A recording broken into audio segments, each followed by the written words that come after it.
working? Hello? Where's the sound? There we go. Yahoo! Hi, everybody. Good afternoon, I think. Yes, it is 2 p.m. I haven't decided if I was gonna start with drawing and then doing the tier list later. Hey, Metal. Hey, Tofu. How's it going? It's been going good so far, actually. I woke up, I did all my prep for stream, I ate a nice lunch, and then I I'm doing laundry. I haven't done laundry in like a while, so I'm kind of proud of myself. And I've got my coffee.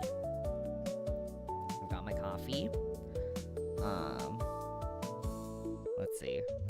Is the music a little bit too loud? Hold on, let me lower that a little bit. It might be a little bit too loud. Maybe that's better. Okay. Oh my god, Laundry Sunday. I feel like Sunday is such a good day to do laundry. It just feels, oh my god, why is my coffee so hard to press today? What the heck? Hello? I'm like pushing it with all my strength. Okay. Pouring my coffee, doing my laundry. So I may have to like BRB a few times just to, you know, like put the laundry in the dryer and stuff. But oh my god! Oh hell yeah! We love to hear it. We love to hear. I'm glad that you're doing good and coming to terms with yourself. That's really, you know, that's really important. Is really important. I struggled with the same thing for a very long time, and you know, like sometimes I kind of relapse into it, but you know, you always do your best. You always do your best to better yourself as a person and stuff. Oh my god. 14 live tweets? That must be fun. That must be going down memory road and stuff. Oh my god. I should do that someday too. I'd love to see what I was posting about when I went through 14 the first time. Oh my gosh. It was such a long time ago too for me. It was like 2018 maybe? I don't remember. Okay. Hold on. Oh my god, hi! Hello! How's it going? How we doing on this? Are you gay? Cause I am. Well, yes, I am pretty gay. Some might say really gay. Ordered a Wii remote, so you should be able to play Xenoblade soon. Oh hell yeah! Hell yeah, soon! I'm glad you get to play it. Xenoblade's really, really good. Hello? Bot or a diva? Oh, you know, I am both a boy and a diva, I think. Boy diva!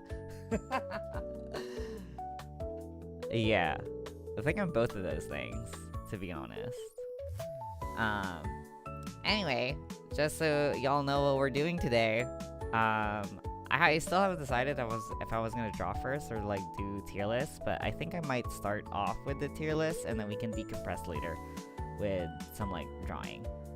Because I have another print that I'm working on for the con I'm going to in a little bit. So we'll be drawing that later. And then meanwhile we'll do tier lists, because that was one of oh my god, stop it, I'm gonna blush. Oh yeah. Hold on. Let me set up my little pinned message here. Support me here. I'm doing a lot of things right now. I'm doing a bunch of stuff. I am running a poll currently, as that was one of the donation goals that we hit the other day. Let's see. Hold on, let me make this too. Vote for my outfit here.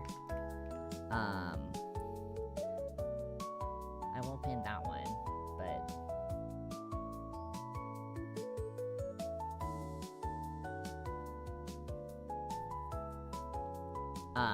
yeah, anyway, I made a poll for one of the nation goals that we hit, so that you can vote on what outfit I'm going to draw myself in next. I just chose some like options. That I thought might be fun to draw, or that I could draw, so I put that on for now.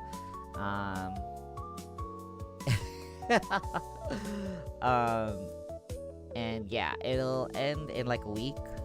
And I will probably set up a art stream sometime after the DAWNATHON. Hold on, I need a sip of my coffee. Yum. Okay.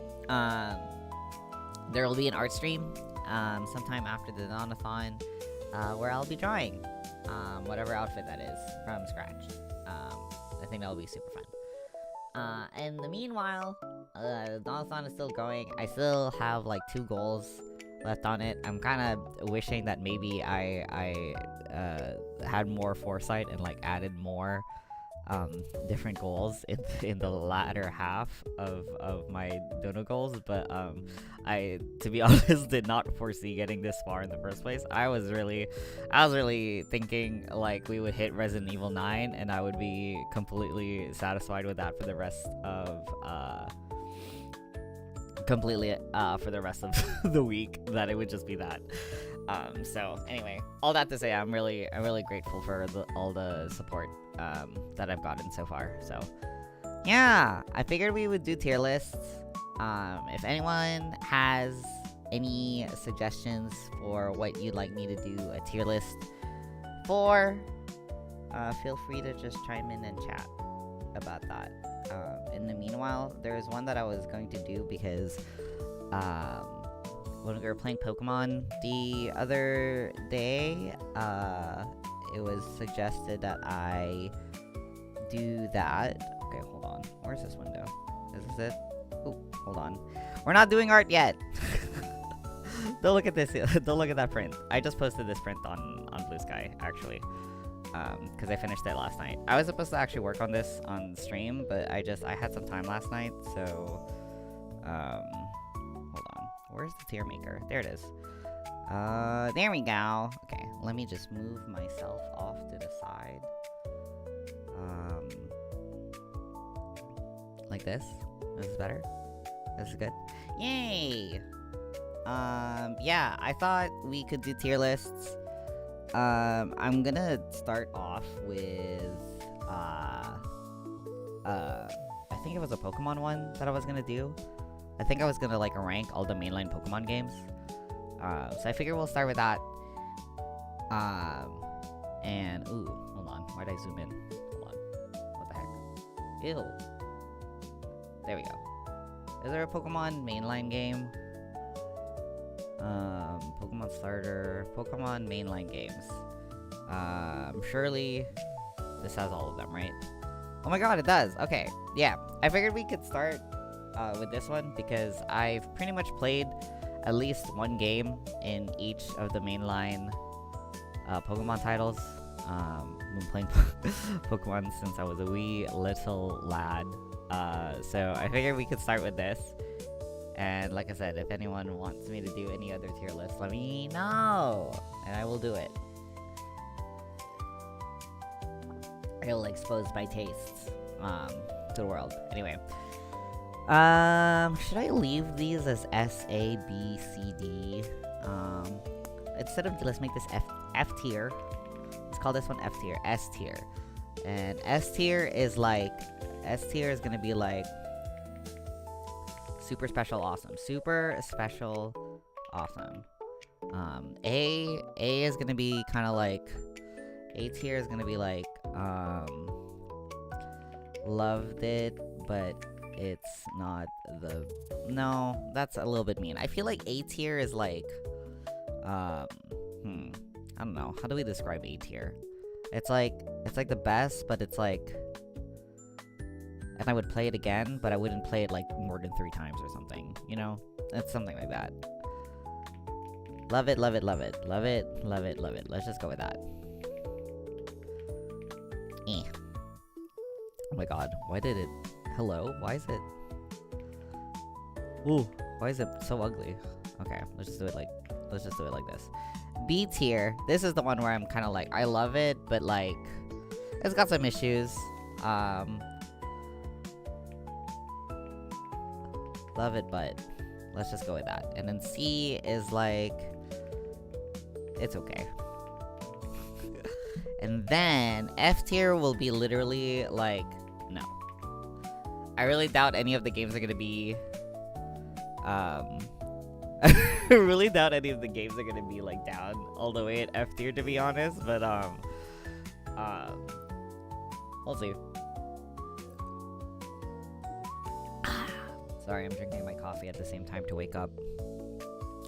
Anyway, I started playing Pokemon Go. I adore Pokemon Go. I played a lot of Pokemon Go during the summers as a kind of like motivation to like do walks and stuff. And since the weather is getting nicer again, I'm probably gonna start playing it again soon.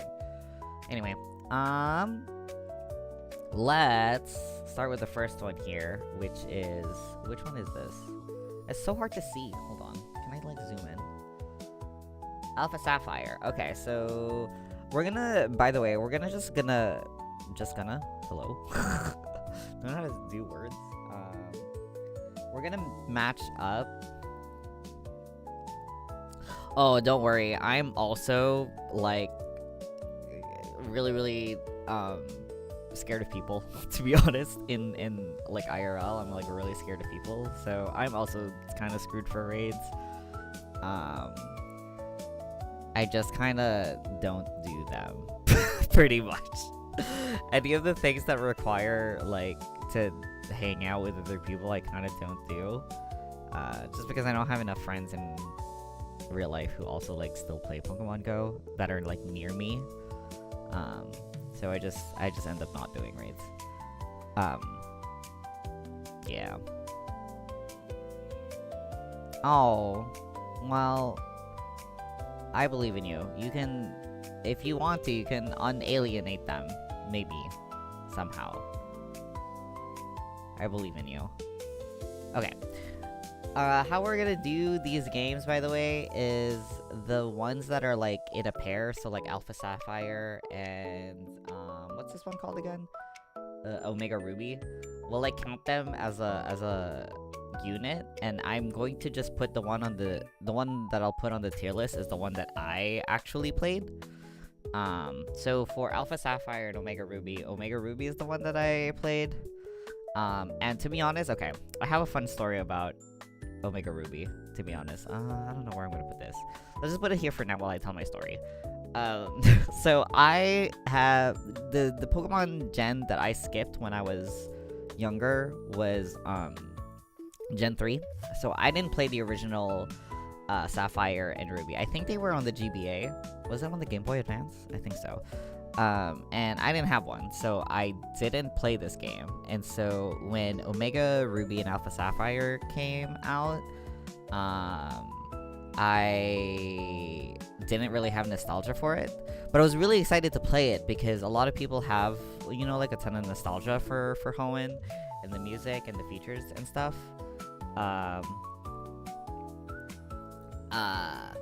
And I was like, okay, well, I'm excited to finally play it because a lot of people love Hoenn. 18 plus into the title of streams. I was actually thinking about that, to be honest, but I just decided not to, and to just have it in the chat rules. And I figure if it's ever like a problem, I can just deal with it somehow. I actually don't know how to mod chat all that well, but I'll figure it out if it ever becomes a problem. Yeah. Anyway, hold what was I saying? Oh yeah. So when it came out, I went into it fresh, and to be honest, when I was going through like main story of Omega Ruby Alpha Sapphire, I was not having a good time. I kind of thought it was boring as hell. I didn't really enjoy the characters all that much, so I was kind of just like, ugh, I'm so about this game. But I got to the post game, and I adored the post game of Omega Ruby Alpha Sapphire like so much. I sunk, like, this is actually one of the Pokemon games that I sunk the most hours into, because it is when I started shiny hunting actively, and I think this is the closest I'd gotten to completing my national dex at the time, and just doing a bunch of like post-game stuff. So I grew to love this game. So I think I'll leave it in B tier just because of that reason. It's like I didn't like it at first, but I really did grow to love it over time. And yeah, oh my god, Zinnia. Zinnia is so cool. I thought the whole like post-game story was so fun. I kind of wish that the rest of the game had been like that because I loved it so much. But yeah. Oh my god, my coffee is so good. Hello, hi, how's it going? Hope you're having... What DS, 3DS Pokemon game would you recommend to a beginner? Honestly, I would say Pokemon X and Y. Just because Pokemon X and Y were... I think that was the first 3DS title. And it's also, it comes after Nintendo kind of decided to reset the series a little bit, and so it's very beginner friendly. It has like really cute characters, one of the best, I think, roster of new Pokemon. I love Kalos quite a lot, so maybe I'm a little bit biased, but I think Pokemon X and Y is a really good starting point if you have a DS or 3DS. Yeah! Hell yeah. Okay, let's move on to the next one, which is apparently Pokemon Black and White 2. Oh my gosh. Actually, you know what? Before we do Pokemon Black and White 2, we should just do Pokemon Black and White, the first one, first. So, this one is immediately gonna go to S tier. Unova is my favorite Pokemon region. Gen 5 is my favorite Pokemon gen. Pokemon Black and White was probably my favorite. I think well, it was the first like mainline, like new gen. Yeah. It was XY. Anyway, what was I saying? Oh yeah. Pokemon Black and White. It is my favorite Pokemon game for the longest time. There's going to be a game later on down this list that will overtake Pokemon Black and White for really silly reasons, but for literally the longest time, Gen 5 was my favorite gen. I adore...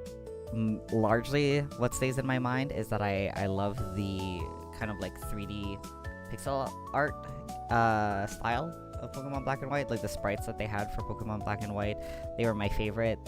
It's really sad to me that we only got to use those sprites for 2 games, basically, or 4 if you want to count like Black and White, and Black and White 2 is like all separate games.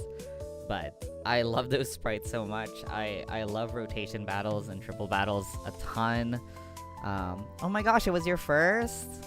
That's a really good one to start with. It has some of like the best music, some of the best characters, one of the coolest stories. Really, N is still definitely one of the most popular Pokemon NPCs, I think. He's so cool. And like I mentioned before, N Toko being the female protagonist of Pokemon Black and White, it's one of my all-time favorite Pokemon ships. I love it. I love that ship so much. I just think they're so cute together.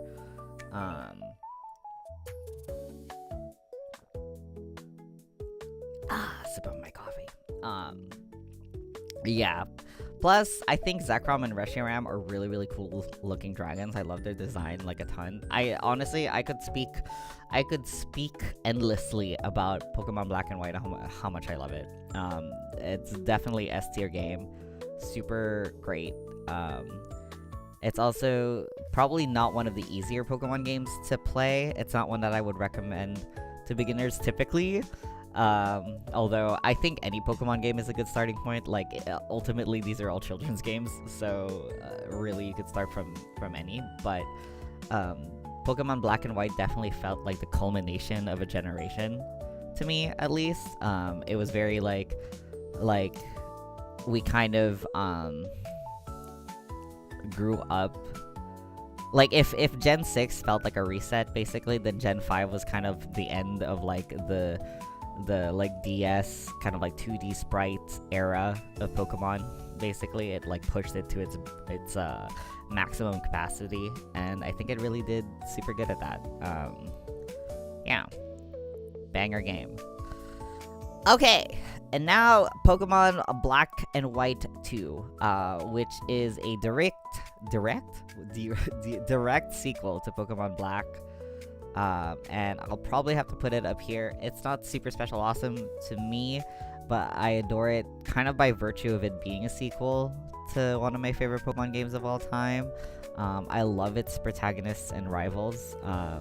Hugh is definitely one of... I kind of prefer the...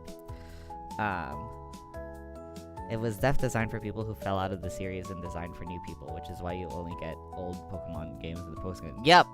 I would agree with that. It was definitely felt like a love letter to people who grew up with the series and maybe haven't played it in a while. I definitely agree with that point, because I was by Black and White, I had actually, like, gotten back into the series a little bit, because, like I said, I skipped Gen 3, but a friend kind of convinced me to get back into Pokemon when Heart Gold and Soul Silver came out. So when those did, I kind of started following the games again. Like, I got Soul Silver, and then when Platinum came out, I also got Platinum. So I stopped. Basically, the only gen that I had kind of, like, skipped was 3. So yeah. What was I saying about Black and White? Oh yeah, I was talking about the rivals, about Pokemon rivals. Oh my god, that would be such a fun tier list to do as well. if Pokemon rivals tier list. Oh my god, I could do nothing but Pokemon tier lists today, y'all. It would be really stupid, but I could literally do nothing but Pokemon tier lists today. But I do prefer the meaner rivals, personally. So Hugh from Pokemon Black and White 2 is definitely one of my favorites. I did also ship him with the female protag of that game. I thought that was a really, really cute ship as well. But yeah, overall, I don't really have anything to add for Black and White 2 that I didn't already say for Black and White. Like, I love the story, I love that it was a sequel, I love that it had different protagonists. Again, it's one of my favorite regions. I loved how you got to see, like, how Unova changed after the first game. Like, the gym leaders that changed, you know, like, seeing Charon become a gym leader and stuff like that. Like, so good. I kind of like them as a pack, basically, but Black is still my top favorite, and we'll have to put Black 2 underneath. Okay, the next thing on this list looks like it's blue, so that's Gen 1. Funny story about this one. So, my very first Pokemon game was actually Pokemon Yellow.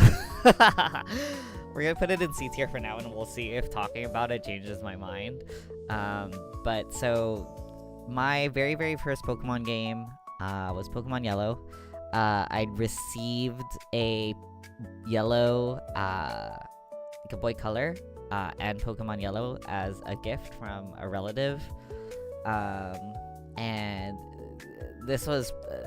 this to this day is one of my favorite gifts that I ever got, because, you know, like, this is kind of like the first, like, gaming console that was, like, really, really mine.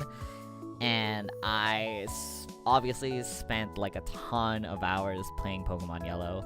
I was obsessed with it. I loved Pikachu a ton. But not only was I young, but I was also like really not good at video games, to be honest. I didn't really understand like RPG mechanics all that well, like the concept of grinding, the concept of switching Pokemon so that all your Pokemon got strong. I pretty much got through the entire game with like just Pikachu. I pretty much got through almost the entirety of the game with just Pikachu, only swapping sometimes, because I didn't really understand mechanics. So to be honest, like a lot of my memories of Pokemon Yellow is happy because I was a child and it was my first game and I'm really nostalgic about it. But whether or not Pokemon Yellow is a good game, I can't say. Like I don't really have any memories about like the game itself being really great and good.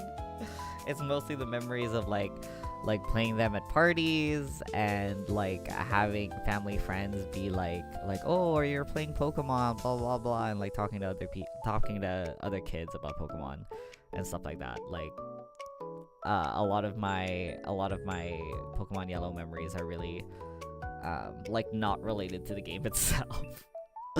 So I'll say C tier kind of makes sense for that game, to be honest. Okay.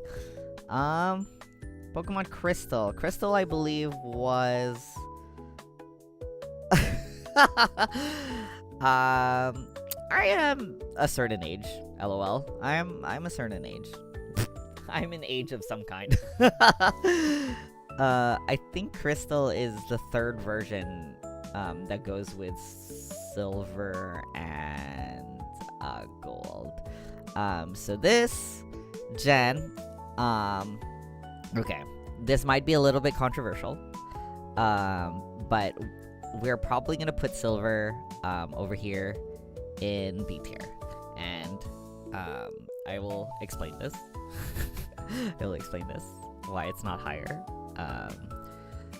But so one thing, I love Pokemon Silver because Lugia was definitely one of my early favorite legendaries, and also I loved the movie a lot. I loved the Lugia Pokemon movie a lot, and obviously I think a lot of millennials probably have great memories of Silver, because Silver, the rival, is definitely one of the most popular Pokemon rivals, like after Green/Blue.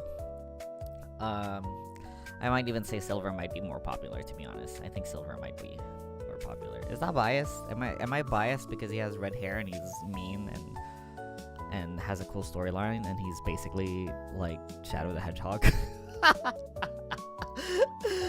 Silver from Pokemon is literally Shadow the Hedgehog a little bit. I adore him. Gold Silver is a pretty popular ship. I shipped it as well. I liked it a lot. As for the story of Pokemon Silver and Gold, I thought it was so cool.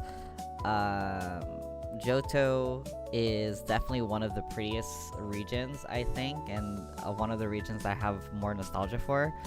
Probably more nostalgia for than Kanto, if only because I was a little bit older playing Silver, so I have better, more vivid memories of its story and like how it hit me. I remember the graphics being so impressive to me. There's so many music tracks in Silver that like stuck with me as well. By this point I'd also understood like more of Pokemon's mechanics as well, so it was just easier for me to play.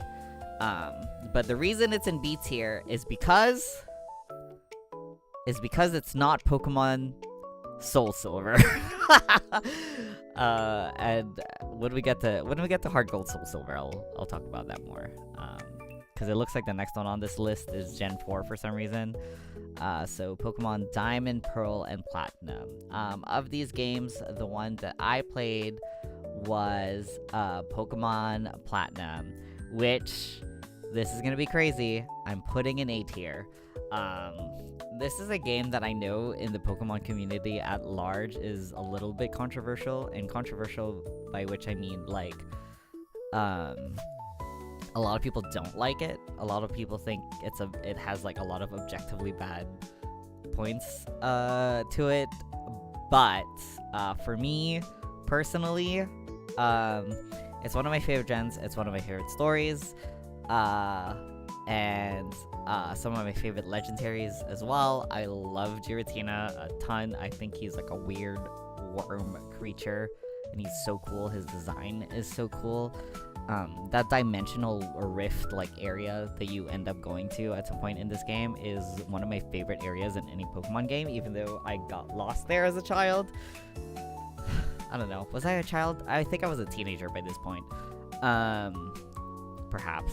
I don't really recall. I think I must have been a teenager. Probably. But I liked the story of this just because I thought Cyrus was like really funny as an antagonist. Bro, it's just like this depressed blue-haired man who wants to explode the world because he's mega depressed. Which I guess like shares some similarities with, it was Cyrus, right? The villain in this game? I think it was. I'm not mistaking that, am I? Yeah, anyway. I thought he was funny.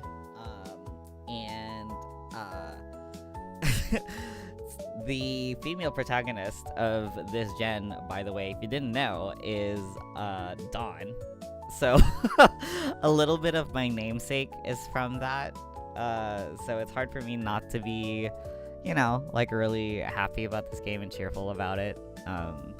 Dawn is one of my favorite Pokemon protagonists, whether it be video game Dawn or also like anime Dawn. I liked her a lot as well.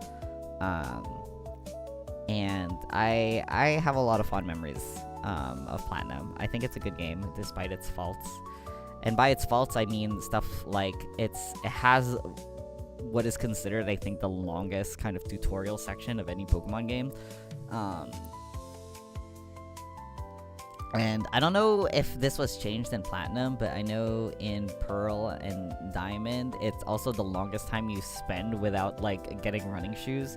And so the first, like, 40 minutes of this game is just, like, atrociously painful because you can't run. And I know a lot of people complain about that. It's just it has a very hand-holdy tutorial, but I like it a lot. It has some of my favorite gym leaders. Cynthia is in this game, and she's obviously, you know, like one of the most iconic Pokemon champions in the entire series. Everyone remembers that Cynthia fight and her fucking Garchomp. God, her freaking Garchomp. That was a hard fight. I remember being really proud of myself when I was younger and beating her, because it was like a testament to the fact that I had gotten like decent at Pokemon. So yeah, I love Pokemon Platinum. Good game, banger game. Okay, let's see. Emerald. Like I said, Gen 3, I did not play it myself, so I can't really put it anywhere on the tier list. I didn't play Ruby, Sapphire, or Emerald. And by extension, I also never played the original Pokemon Fire Red or Leaf Green. Like I mentioned earlier, I didn't have a GBA when I was younger, so I never got to play these games. Which is, honestly, it's why I would really love to purchase Pokemon Fire Red or Leaf Green, because Nintendo put them out on the eShop. But it is $25 Canadian, guys. Like, it is okay, maybe in the grand scheme of things, $25 Canadian is not like a ton of money or whatever, but like $25 for a game that is that old seems insane to me. So I'm a little peeved about that. I kind of don't want to fork up $25 to play it because I think it's a little too much. Even though I'd love to experience those games at some point, but I don't know. Maybe someday it'll go on sale, or maybe I will be in a financially better position to like spend my money a little bit more frivolously, and then be able to get it. But for now, yeah, we're gonna have to skip those games because I did not play them. Okay, Pokemon, let's go Eevee and let's go Pikachu. To be honest, it's okay. Oh, hold on. Did I get Pikachu or did I get Eevee? I think I got Eevee. To be honest, this game is just okay. It has some good points. It's really just Gen 1 Pokemon again. And I feel like this is one of those games that was really meant to be targeted at like children and like parents, like to play together kind of thing, or you know, like just children in general. As as an adult, it's like it was still cute and fun, and I love that you're like Pokemon that you can like see them on the overworld. That was always super cool to me. I think it was the first Pokemon game that did that. So I thought that was super fun. But the game is just okay, really. It doesn't have anything super special about it. But I feel like it's one of those games that probably a lot of kids who had it as their first Pokemon game probably are gonna think super fondly about. So, yeah. Okay. Pokemon.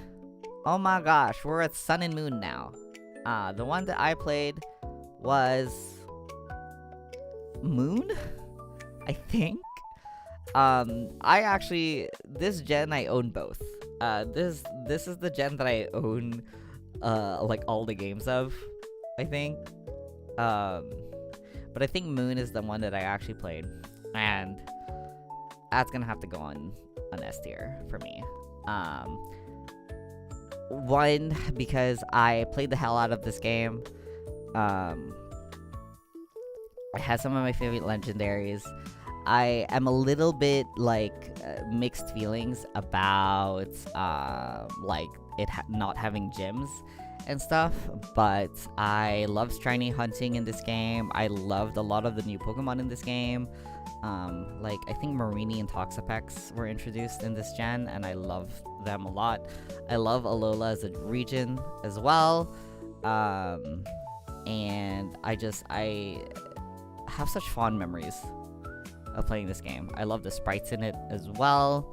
I love the characters a ton. I know that Gladion is really just like Silver 2.0 in a lot of ways. But I still adored him, and I liked the story. It's also a game that had like a ton of post-game content. I mean, Ultra Sun and Moon also had like a ton of post-game content.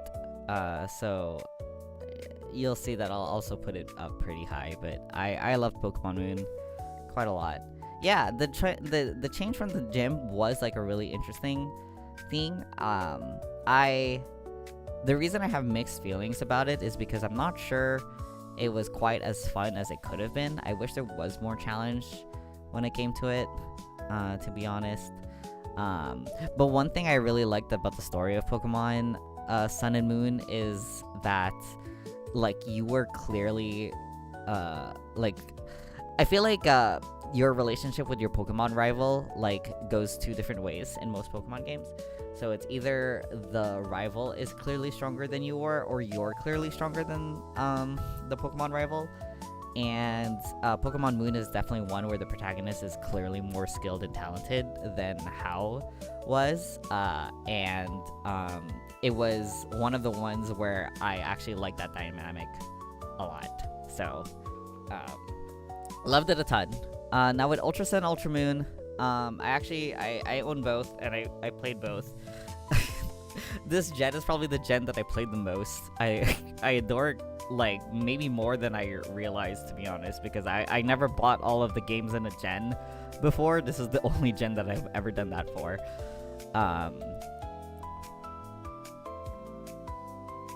So we are going to put we're gonna put these here, I love it, I love it, I love it. I don't love it as much as the original Sun and Moon, just because I think there were some story changes that they did that I didn't enjoy as much.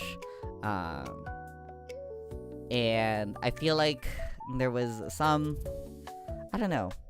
I don't have as many clear, distinct. Yeah, the Lusamine stuff. I remember being like, you know what? I think she should have stayed evil. Actually, that was my opinion. Anyway, we are on to the next S tier game, Pokemon Soul Silver and Heart Gold. Soul Silver was the one that I played. This is the game that got me back into Pokemon after I skipped Gen 3. A friend was really excited about it, and I got really excited about it too because of the little Pokewalker that came with it. And I, like, at the time that Soul Silver came out, I had so much nostalgia for Silver, and I was just so excited for it. And it turned out to be one of literally the best Pokemon games fucking ever to come out. If Nintendo re-releases Soul Silver on the Nintendo eShop, and it is $25 Canadian, I don't care, I'm buying it. which is stupid because I know I literally just said that that there's no way I'm spending $25 on Leaf Green and Fire Red, but I would spend $25 on Soul Silver in a heartbeat. I really would. I think yeah, I agree. Heart Gold, Soul Silver is kind of like the quintessential Pokemon experience. I think everything to love about Pokemon is in those games, story-wise, gameplay-wise, character-wise. It's the Pokemon game of all time. It's not my favorite. Obviously, I still rank Black. And yep, Kanto is included in it as well. You can travel to it after you hit the post game. There's a really cool fight that you could do with Red in the mountains, I believe, also post game later, and it is one of the coolest, bangerous fight to have ever fighted ever. I think Cynthia is still harder than Red is, personally. That might just be because I had a harder time with Cynthia in my personal experience, but it's definitely one of the hardest fights. So one of the hardest fights in the entire game. Yeah. Where are we at now? We are at, let's see, Sun, I did that, Black, White 2, White, X, oh, Pokemon XY. Pokemon XY. I played Pokemon Y, and this is also going to be, maybe, I don't know, is this going to be insane? I don't know. Do I want to put this in S tier? No, I think Pokemon X and Y belong here, actually, in A tier. I love Kalos a lot. I have a subset of Pokemon OCs whose origins lie almost entirely in Kalos. This is one of the only gens that I actively wrote fanfiction for. It's one of the stories that I like the most because I had like a hyperfixation on Professor Sycamore, and what's his name again? What is his name? Holy shit. What is his name again? The villain. I don't remember. The Old Man Yowie ship between Professor Sycamore and, what's his face? I don't remember his name. Lysander, thank you, Lysander. Yes, I shipped that Old Man Yowie so much. I wrote fic about it. Again, I think it's similar to the story in Platinum, where it's just like, man is so depressed he wants to destroy the world. I don't know. I kind of like it. I kind of like it. I think the only thing disappointing about X and Y and why it's not S tier is that the other cast besides Sycamore and Lysander and the gym leaders, I think the gym leaders were really good in this game, but like your rivals and stuff, I was a little kind of on, and the protagonists I'm also kind of on.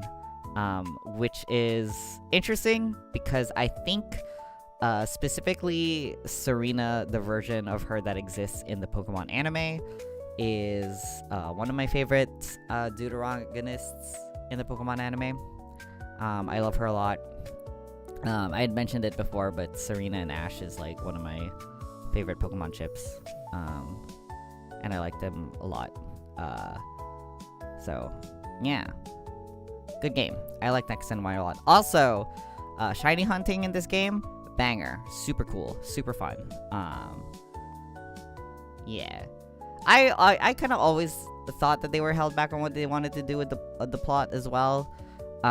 It just felt like they wanted to do more, but because X and Y was kind of meant to reset the franchise a little bit, they kind of wanted to leave it a little bit more simple. So maybe that's how it ended up the way that it was. But yeah, I don't know. I loved it a lot. So it's gonna be there. And okay, Sword and Shield. For some reason, oh, there's Sword and Shield. Okay, did I get Sword or did I get Shield? I think I might have gotten Shield. And this is gonna be crazy, but this is probably my least favorite Pokemon game, I think. Does it rank less than Let's Go Eevee? No, it's a little bit better than Let's Go Eevee, I think. So we'll put it there. It's not that I disliked Sword and Shield, so I'm not putting it in F tier or anything, but it was definitely underwhelming, I think. Mostly because I think this game was limited heavily by the technical limitations of the Switch. The story was okay, I guess. I liked some of the gym leaders, but for the most part, I felt like a lot of them were bland in character. This gen did introduce like a lot of really cool Pokemon, I think. So it has that going for it. Like I think Corviknight was in this game. So I think it had a lot in it. But I think as the first like Switch game, it suffers from a lot of growing pains. So I feel like it didn't quite live up to its maximum potential. And well, it looks like we don't have Scarlet Violet. We don't have Scarlet Violet in this list. Can I like add additional images? Okay, hold on, guys. Hold on, guys. We gotta add Pokemon Scarlet to this because I'm about to be very controversial. Maybe not controversial. I don't know. Maybe it's not controversial. However, we're gonna add this image. There we go.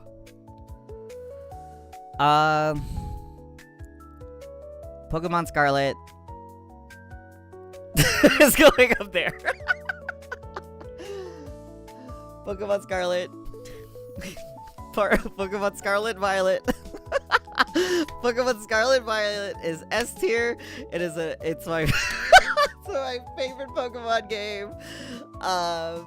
And the reason is because of the DLC, Pokemon the Teal Mask, and Indigo Plate, Indigo Disc, I mean, because it introduces a character called Kieran, and he is my Blorbo. He is my favorite Pokemon character to ever exist. So sorry. Yeah, Pokemon Pokemon Scarlet. Listen.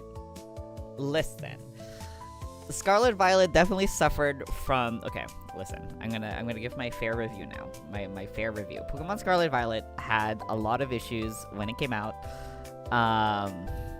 It had a lot of performance issues. which did impede the experience of it, but I think ultimately that the open world concept was cool, even though it was kind of fake. I liked the music a lot. I liked the characters a lot. Even in the base game, I liked them a lot. I thought Koraidon and Miraidon were really silly and fun. It had like this balance of whimsy that I thought was like appealing to children, but also like older Pokemon fans, and I did like that in concept a lot. So I think it had so much going for it. I think it was such a good game, and if it didn't have so many bugs and performance issues when it came out, then I would have like, it would have been S tier for me from the very beginning. And yeah, it is kind of lame that all the cool plot stuff happens at the end, but I think that is partially because of the open world thing. It's definitely a game that wants you to explore it a ton, and as someone who like does like attribute a lot of value to like gameplay and the experience of playing the game, especially because I was playing it with other friends at the same time, I just thought it was super fun.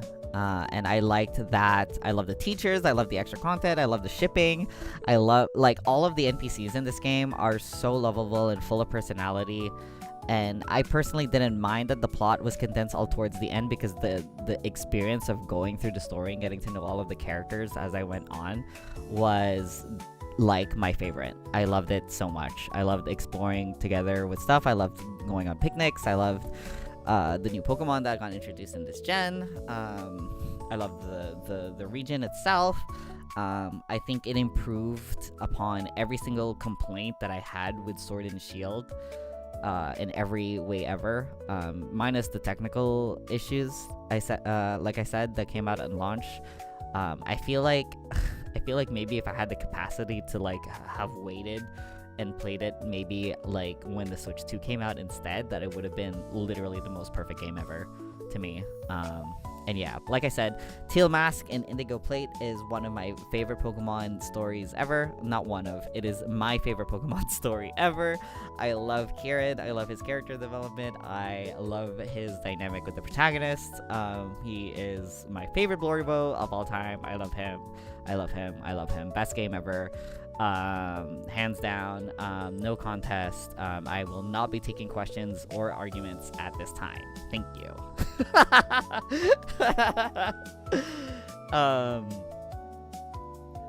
Also,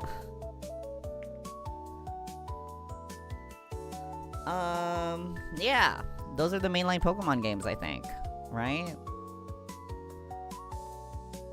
I should post this on Blue Sky. Let's save it. Oh, hold on. Well, I don't want to download image. Download? Yippee! Okay, cool. Let's post this. Alright. While I post this on Blue Sky, what should we do next? What tier list should we do next? Oh my god, that took me a whole fucking hour. Oops. It took me a whole hour to do the one. Listen, I have a lot to say about Pokemon. Like I said earlier, like we could literally do we could literally do an entire stream. We can do an entire stream that's just Pokemon tier lists, and I could yap for like forever. Honestly, like I could talk for a million years. I think about Pokemon. It is so dearly important to me. So we could, in theory, do another Pokemon tier list.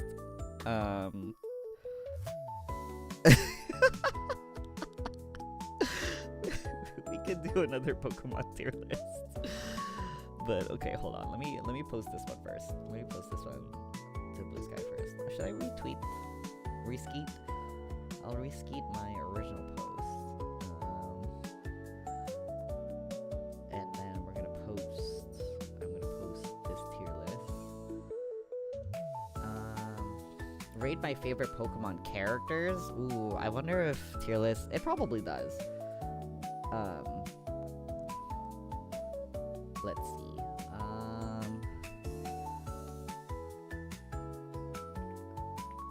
My personal tier list for mainline Pokemon.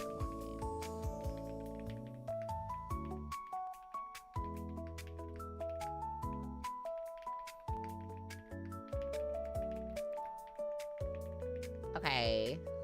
Let me post that. Favorite Pokemon characters or handful of favorite Okay, let's see if, Pokemon... Okay, what other ones if there's one that will fit. Let's see.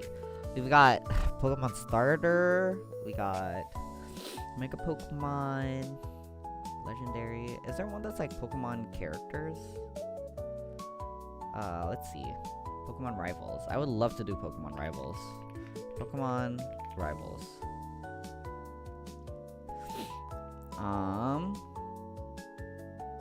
Pokemon Rivals and Friends. Pokemon Rivals, Friends, and Protagonists. Pokemon Rivals.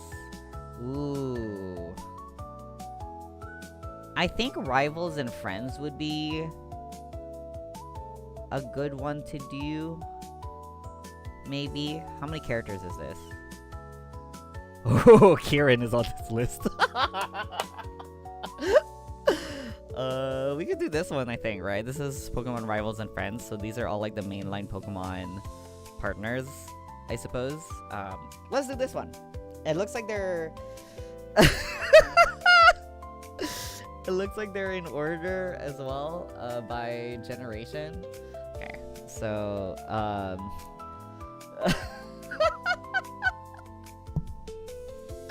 I'm trying to keep up appearances here. I can't just immediately put Kieran at the top. We gotta work our way there. Okay, I'm gonna type out my tiers again, cause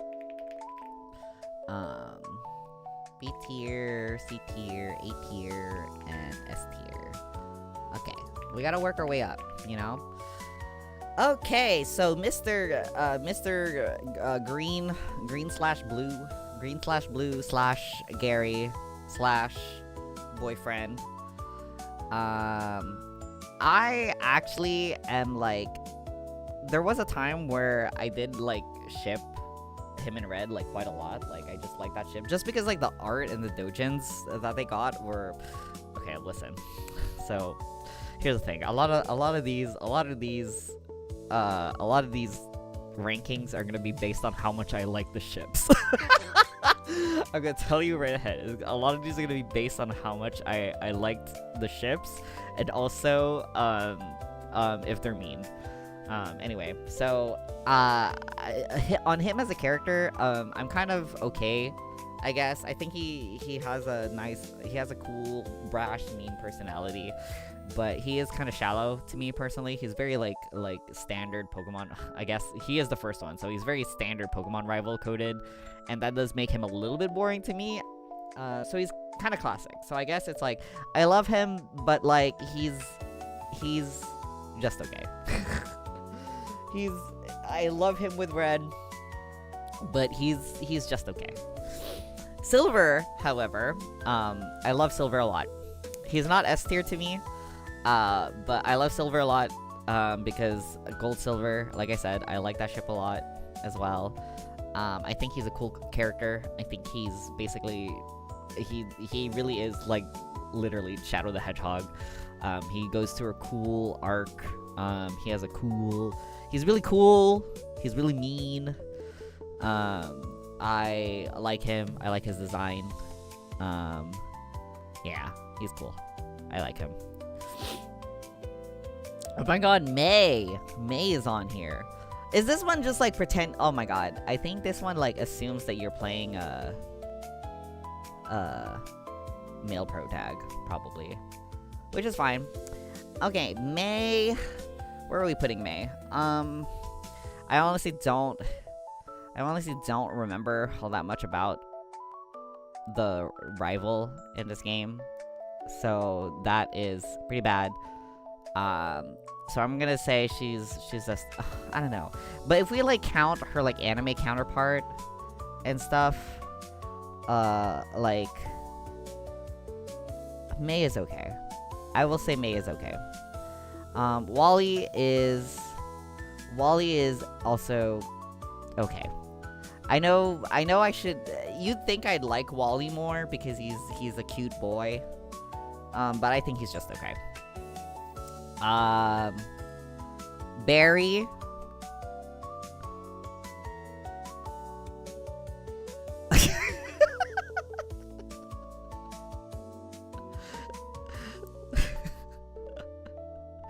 very. I don't like. I know I love Gen 4. I love Gen 4 a lot.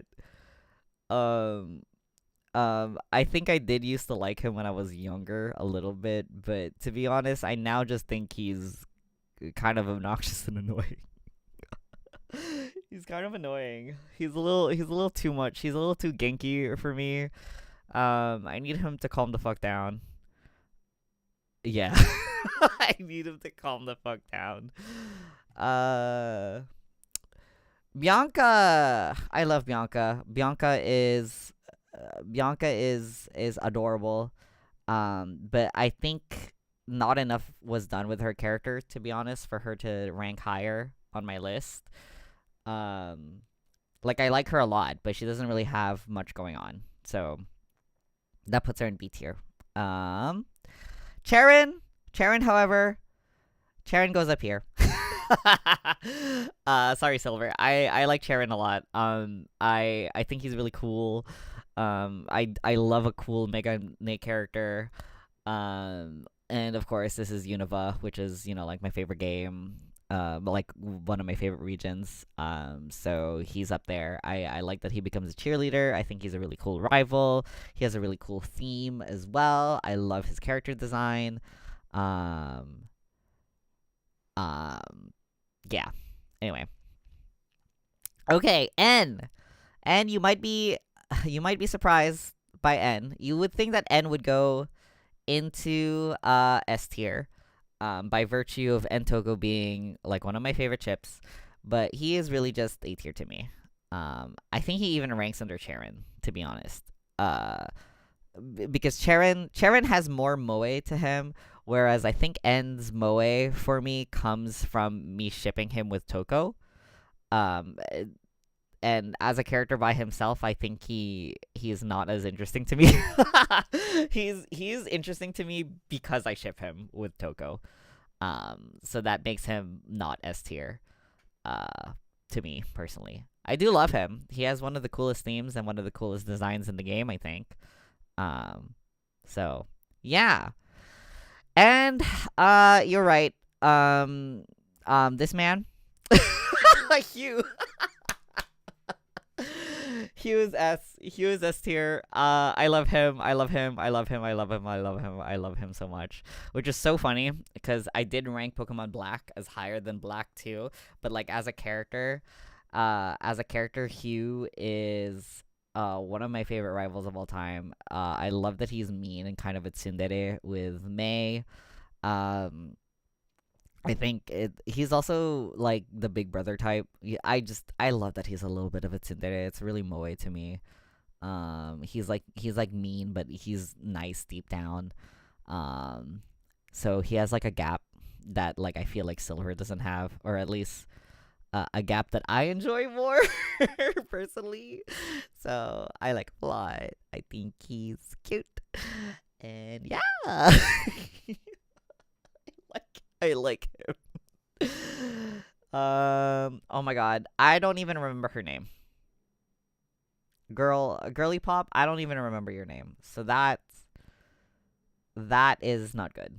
Probably. I don't remember your name.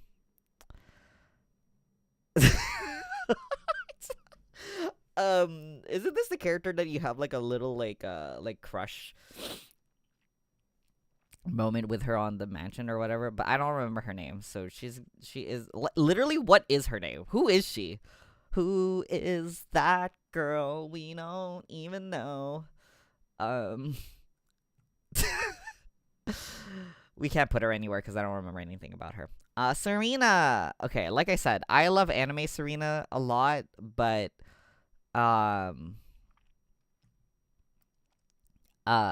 she's gonna go in B. Just because in the games itself, she's just okay, as a rival. But she does have like one of my favorite designs ever. I think it was a goated design. Goated ass design. What does tsundere even mean? I've seen it around recently. Tsundere is a character trope that like originated from like Japanese like anime culture, basically otaku culture. It basically refers to when a character is kind of it's very it can be very nuanced, but it does like TLDR boil down to a character that doesn't behave in a way that they mean deep down. So they're the type that kind of act a little bit mean when they don't actually mean to, or they're just like embarrassed to show their true feelings. So they act kind of like in denial about it, or like a little facetious about it. Yeah, cactus outside, soft inside. That's a pretty good oversimplification. Simplification. Yeah. It's pretty nuanced, I think, but it is basically characters who are a little bit dishonest with themselves in a cute way. um, I remember his name. His name is Tierno, I think. And he's listen, I think we could easily these guys just like listen. They don't really have personalities. If I'm being so honest, they're just okay. They don't really have personalities. Like, is that mean to say? Is that mean to say? I think it is kind of correct. I think it's correct. Um. Anyway, how? Oh my gosh. Yeah, XY having a rival group was certainly a choice. I think the other guy likes photography or something, but I don't really remember. How is really cute. I love How. He's definitely not A tier to me, but I do like him enough to put him in B tier. Just because I think his dynamic is with the protagonist is really fun. I think he's really sweet.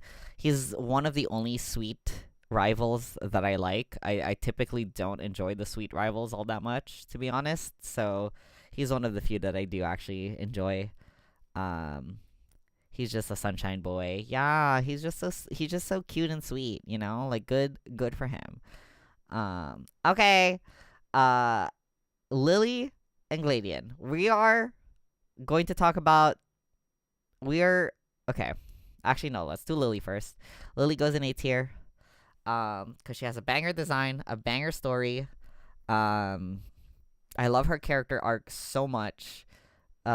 She's definitely one of the female characters on this list. Like, definitely one of my the best ones in my opinion. One of the ones that I like the most. Yeah, she goes through a lot, and I really like her arc. And she is so. You're so right. She's so sapphic. Gladian.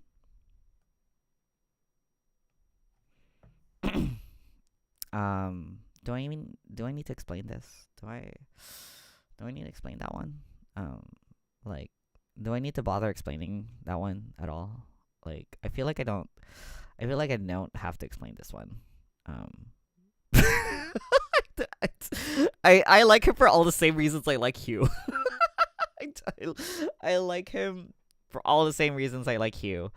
I like him more than Silver. Even though they're the same guy. I know they're basically the same guy, but I like him more than Silver because he has a stronger gap moe to me personally. Yeah. Brother, I don't even remember this dude. I think he's the guy from Let's Go Eevee and Pikachu. And this guy, he's okay. he's okay. I don't hate him. I think his design's cool. I think I like him a decent bit. I guess I don't know. He's okay. He's okay.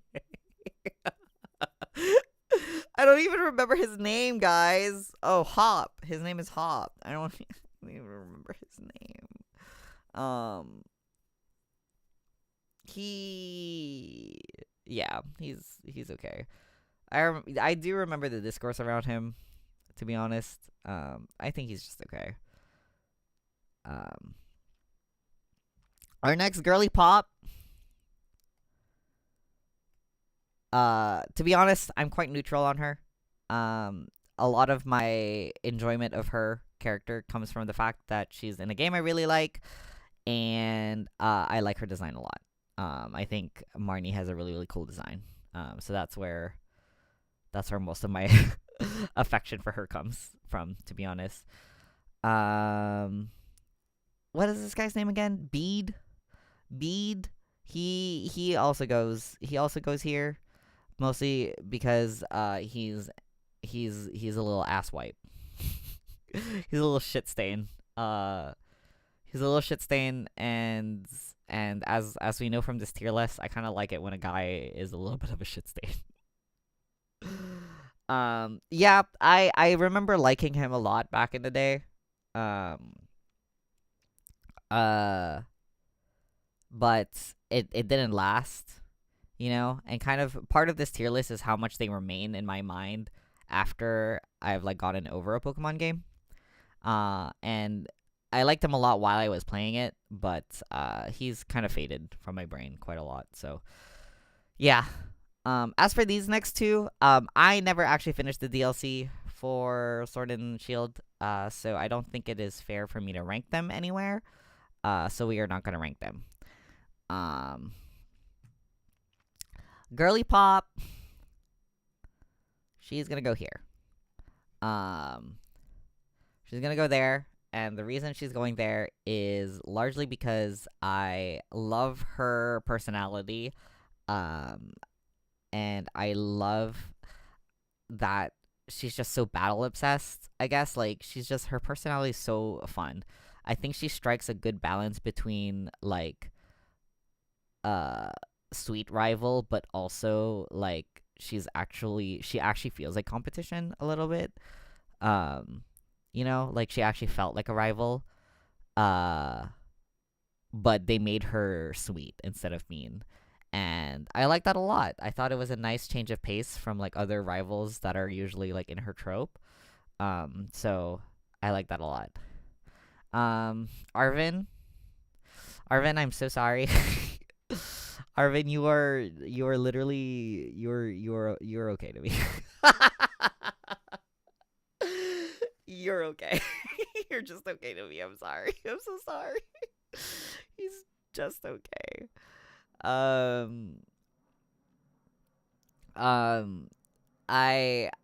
think he's silly in a little, like, pathetic wet dog kind of way, but that's actually not really a trope that's for me, to be honest. Like, it doesn't moeify me as much as you think it would. He's okay. Maybe if he was a little bit more, like, less wet, I think I would like him more if he was a little less wet. Oh my god, I don't remember her name, guys. Shit. I don't remember her name. Darn it. But she's going up here. She's going up there because she has a really fun character arc. I think Penny! That's her name, Penny. I love her character arc a lot. I think her character development's cool. I think her backstory is so cool. I think her design is so cool. Very gender, very cool.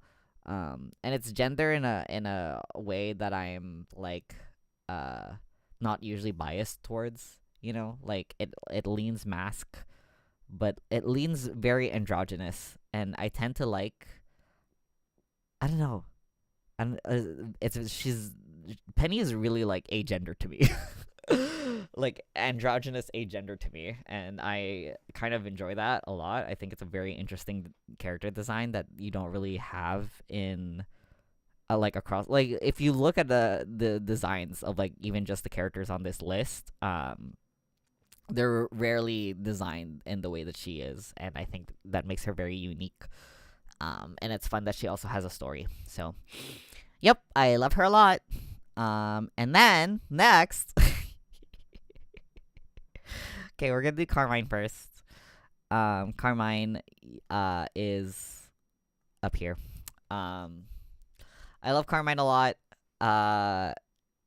Mainly because, one, she reminds me of my main Pokemon OC. So she goes up there. I love kind of the gap moe of her like appearance and personality. It's so fun. She's just so cool. Banger. Oh, what the heck? I heard the little sound.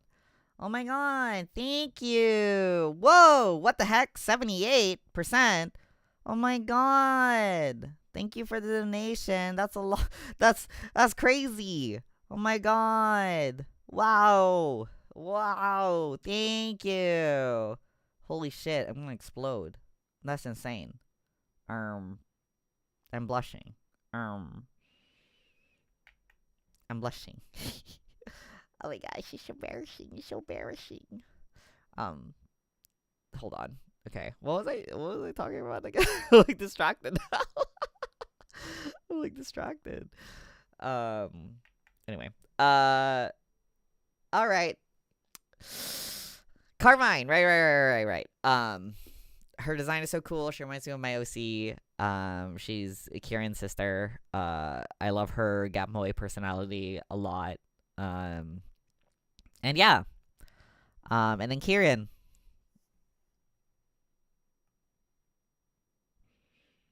You know, I just realized my music ended. Hold on. I just realized that my like background music ended. Oh my god. Hold on.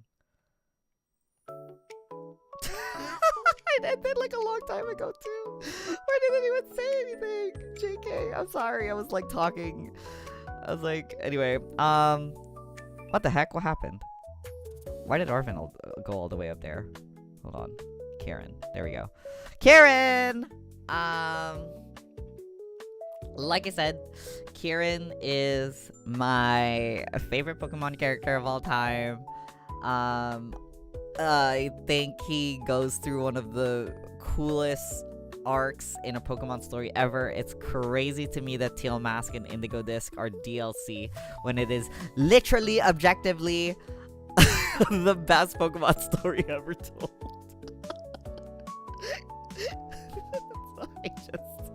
I'm really biased. I really love him. I love his weak, pathetic persona so much. I love that he like develops this just kind of like complex towards the protagonist, and then like does a complete 180 in Indigo Disc because he went basically insane. I think his appearance change is so cool. I love his design so much. I love his hair so much. I need to draw him. I've never drawn him before, and I really should, I think, because oh, thank you so much. I appreciate lurkers. I hope that you are chilling. I hope that you've been enjoying yourself and having a good Sunday. And we'll continue to have a good Sunday.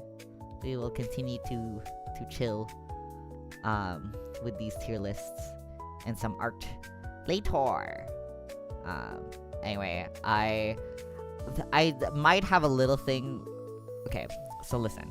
I do enjoy yanderes. I enjoy yanderes quite a lot, but like it's a very specific brand of yanderes that I like. And when they're boys, I like them even more. I just love when a guy is like insane about another guy and like obsessed with them in a way that is unhealthy and violent and aggressive. I just think it's kind of neat. I just think it's kind of nice. I love Kieran. I need to make more. I need to do some Kieran art. I also think his JP name is really cute. His name in JP is Suguri, which is so cute and so like Gap Moe with him. I think Kieran is also a pretty like it's such an elegant sounding name, but he's like so cute. I don't know. I love him, guys. He's just my little guy. I love him so much. Okay. Let's move on. Y'all already know how much I like him. Okay. Tawny. She sucks. She sucks. End of story. She's just bad. She just sucks in every way imaginable. Like, there's no redeeming. Like, she's not even redeemable. She's not even like mean and irredeemable in a fun way, you know? Like at least people like Silver and Gladion and stuff, they're like mean and stuff, but like it's kind of cute. Tawny literally is just like cocky and arrogant and like full of herself, with no redeeming qualities whatsoever. Like not even in a fun way. She's definitely the opposite of a girl's girl. She's Tawny. She's just like all I don't like her. What's her name again? Lita, I think. Lita is pretty much just okay to me. I like her. She goes above C tier, if only just because I like her design and she does have more of a personality than like other characters do. But I feel like she doesn't get as much of an arc as other characters in ZA. Which is fine. Like, not every character needs to have same tier as Nimona, but like I'm ranking her much lower. Like this tier list is not only in tiers, but it's also in order for me. So like the closer to the left they are, the more I like them. The closer to the right they are, the less I like them. So I'll say that like Lita, because I definitely like her more than the characters in C tier. I just feel like if she had a little bit more going with her, I would like her more. And next is Naveen.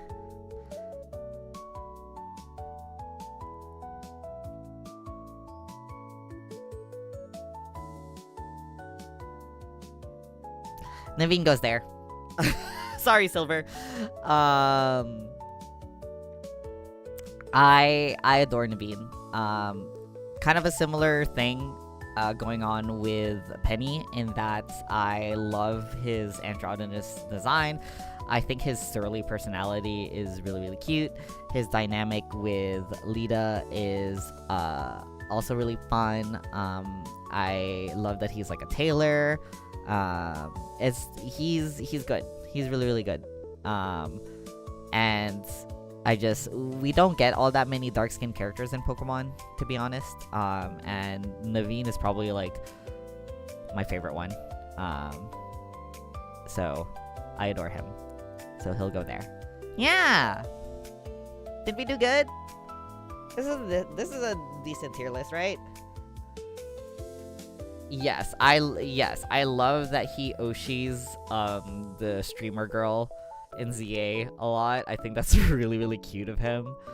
And how like worked up he gets about it. I think that's super cute. But yeah, I think nobody is surprised by this. I have very obvious tastes, I think. But yeah. That's the tier list we're going with. Okay, let's do another. I think I'll make a thread. Let's do this next thread. Okay.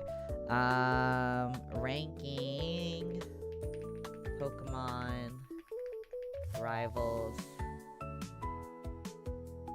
Yeah, Anna's in A tier. Hi. Hello. I hope you're having a good Sunday.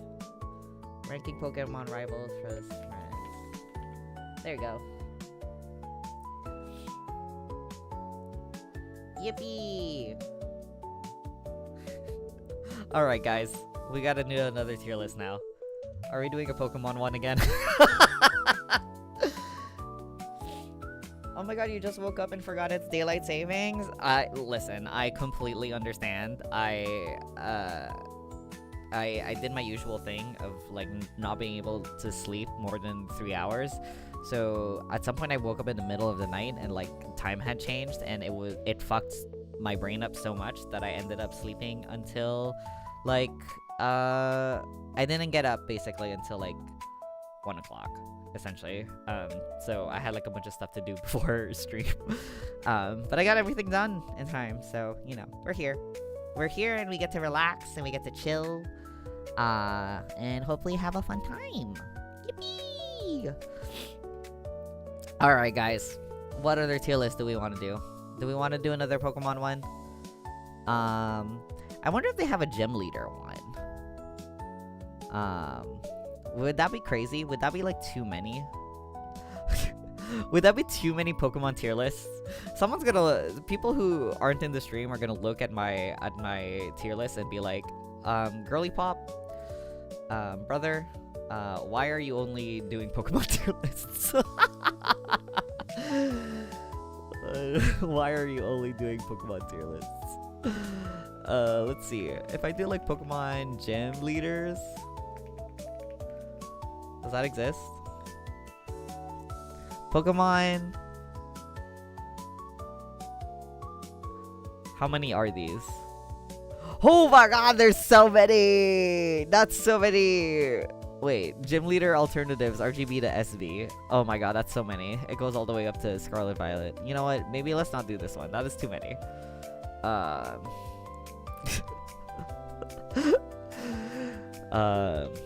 Ooh, mythical? Do we want to do every mythical Pokemon? We could do that. I'll yap about Pokemon instead of, Ooh, do we want to do mythical or do we want to do Pokemon starters? What do y'all think? Mythical or Pokemon starters? I think these two would be really good to do. Just because I'd love to talk about actual Pokemon instead. Starters, then mythical? Okay. Okay, let's do that. Let's do starters. Pokemon Starter 2026. Look at all the guys! Oh my god. Why is Axew here? What? Why are these guys here? Do they count the ones from the side games? Ooh, the evolutions. Okay, I'm glad the evolutions are in here too, to be honest. Because some of these legends. Oh, look, we even have the new ones here. We got Brout and Pom Bomb and what's this one called again? Gekwa? The one that I like the most and whose name I've forgotten. Legends and Mystery Dungeon. Oh, I see. I'll probably skip those ones because I haven't played them. But we will do like the mainline Pokemon. We will do the mainline Pokemon. S tier. S tier, undefeatable. Okay. A tier is gonna be I love you. B tier is gonna be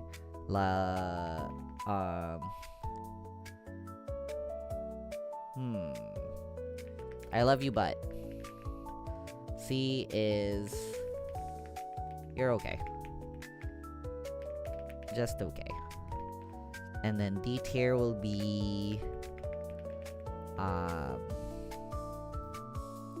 and F, we'll make this F, we'll skip E. F tier will be like no. No, I don't enjoy you. Okay, Bulbasaur is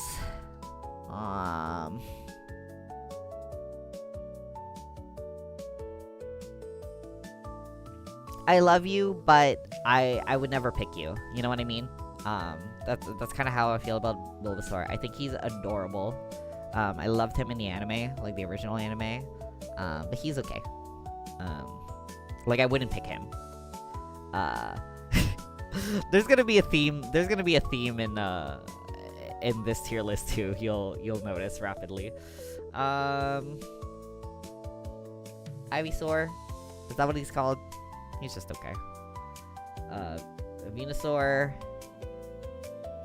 he's also just it's whatever. Is this the Mega? His design's kind of cool, but Charmander, A tier. I love Charmander. The Charmander. You know what? I don't think I'm gonna include the Megas. I feel like that's a little unfair. Oh, wait, no. But Greninja is gonna show up later. Never mind. We're adding the megas. Okay, Charmander. Charmander is A tier because mainly that original Pokemon episode from the original anime where like Charmander gets abandoned by by his original trainer and then Ash like picks him up is one of my favorite like episodes from the original anime. And endeared me to Charmander like a ton. I will say that I normally pick like if I have to choose between the mainline Pokemon guys, Squirtle is the one that I would normally pick, but I love Charmander second most, so Charmander goes there. Charmeleon is just okay. He's definitely like my least favorite of that line. Charizard goes into I love you, but and the reason why I love him especially in the anime, I think he's a little bit overrated. I think he's a little bit overrated, but this one goes higher because he looks cool, and you're also here for the same reason. Squirtle, I love you, Squirtle. Squirtle goes here. I love Squirtle a lot. I also love Wartortle a lot because he has a banger design. I love his I love his curly tail and his wings, and I wish he kept both of those things when he becomes Blastoise, but he doesn't, which is sad, but I still like him. And I think that the Squirrel line is my favorite of the Gen 1 starters. Yeah. Okay. Chikorita. I adore Chikorita. I think Chikorita is freaking adorable. She makes the cutest sounds ever. A+ Pokemon. Adore her. That is a baby. That is a Goo Goo Gaga baby. But Bayleaf and Megadium are just okay. They are just okay. Cyndaquil, also a baby. Love you. I love you, just a baby. The rest of the Cyndaquil line is kind of just okay to me, to be honest. Just okay. Maybe better than those guys though. Like here. Yeah. Okay, Totodile. So Totodile may be my pick. I'm always between Cyndaquil and Totodile, to be honest, for Gen 2. I think I usually end up picking Totodile just because I think having a water starter is easier for me, typically. But I don't like Totodile as much as Cyndaquil. And the reason being that I think the rest of his evolutions are not as cute. And then, sorry, maybe this is controversial, but I don't like him. I don't like him. What's his name again? Trico? Is that his name? Trico? Trico's okay. Trico's okay, I guess. Trico can go here because I think he's kind of cute, but the rest of him is meh. Torchic is adorable. Torchic is so cute. Torchic goes up here because I love Torchic. The other chickens, however, are okay. I do like the Mega though. I think his design is really cool. Maybe not as cool as Charizard, and definitely I don't like him as much as Totodile, but well, there we go. Mudkip. Mudkip is okay. Mudkip is a little bit overrated, and sorry, the rest of him is kind of ugly to me. So, yeah. I don't remember his name. I don't remember his name.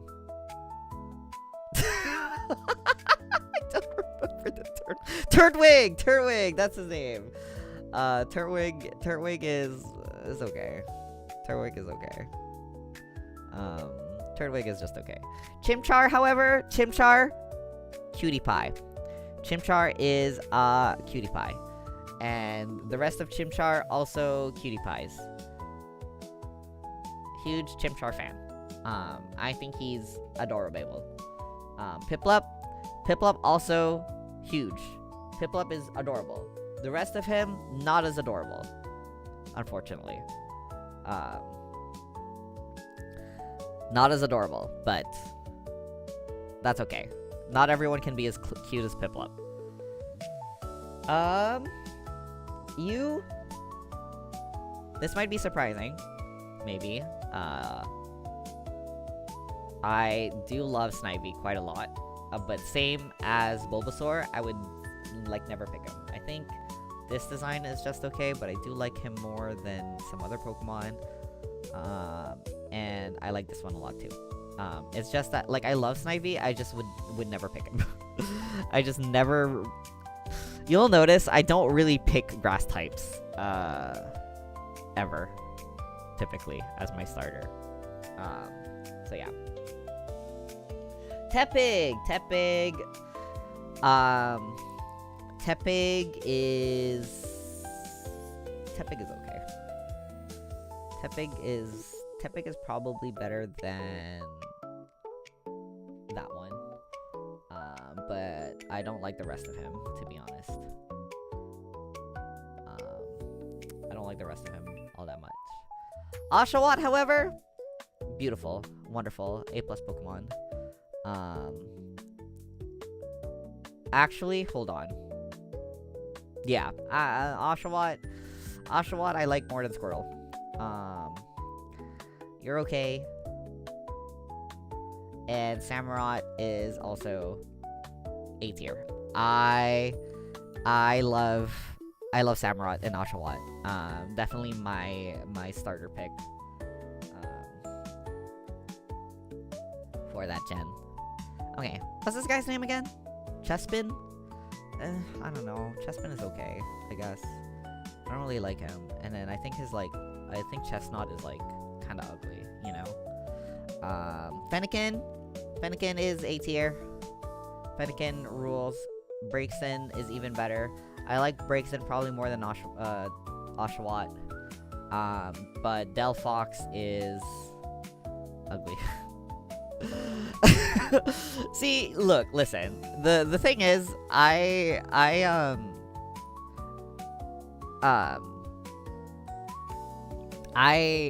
love the starters when they're cute. And sometimes I like their second evolutions when they're a little bit, like, still cute.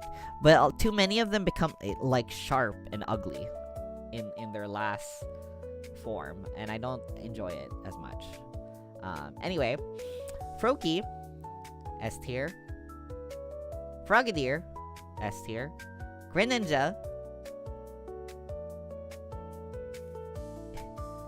S tier. Ash Greninja, S tier. Mega Greninja, S tier.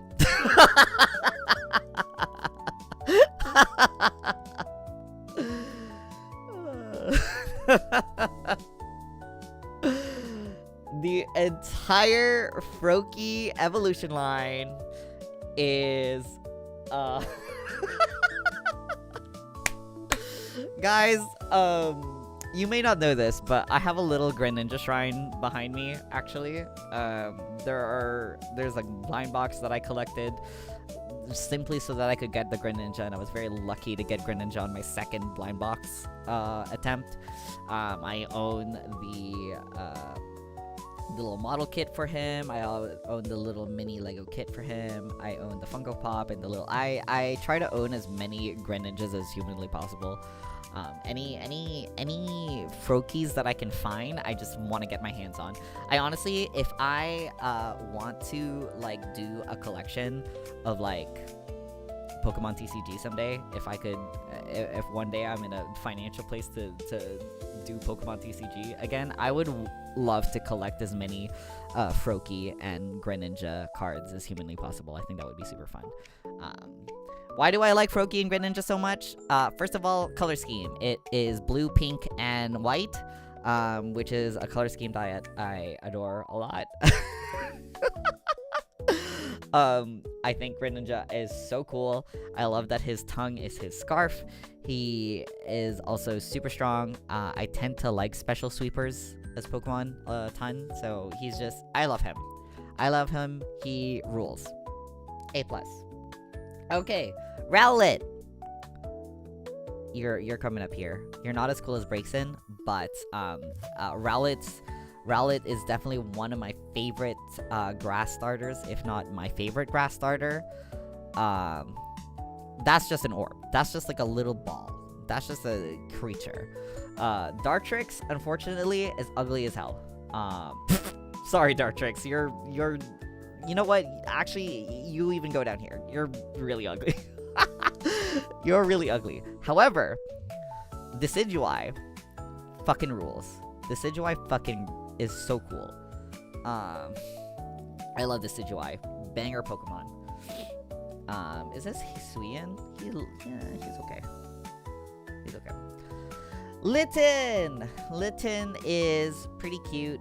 But I'm kind of neutral on him, to be honest. Like, I like him probably more than these guys. But he becomes ugly is the problem. He becomes kind of ugly, so yeah, he becomes ugly. Sorry to the Bara likers. I know the Bara likers are a huge fan of this guy. However, he is not for me. Poplio goes here. I don't remember its second evolution's name. And then Primarina. Again! It's called... Poplio and Primarina's color scheme are blue, pink, and white. One of my favorite starters that I've ever had was my male Primarina, for obvious reasons. I just love a twink. I love a femboy. And that's what Primarina is to me, a twink femboy. So I love him. I love Primarina. Has one of the coolest cries. I think has a really cool moveset.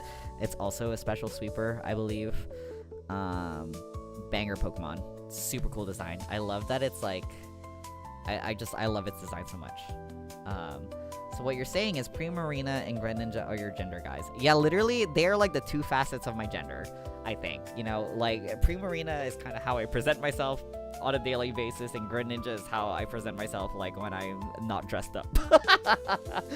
I love them. They're undefeatable, as the kids say. Undefeatable. Monkey?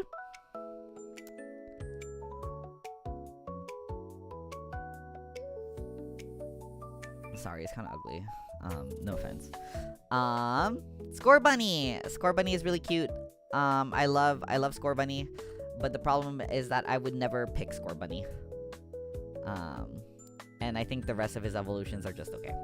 Sobble.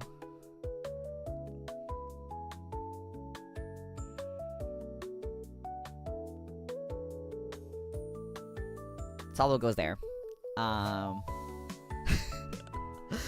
Sobble is really cute. I like that he's gonna cry all the time. It's really adorable. And you know what? I actually probably shouldn't put this guy up here, to be honest. I don't like her as... You know what? Actually, hold on. There. I gotta be honest. I'll be honest. Yeah. Okay. This guy, though, you're kind of ugly. This guy, however, he's gonna go up here, because he's kind of the twink of all time. And I adore that the last few gens have had water Pokemon that just turn into twinks in their final evolutions. You know, like, they go through an awkward teenage phase.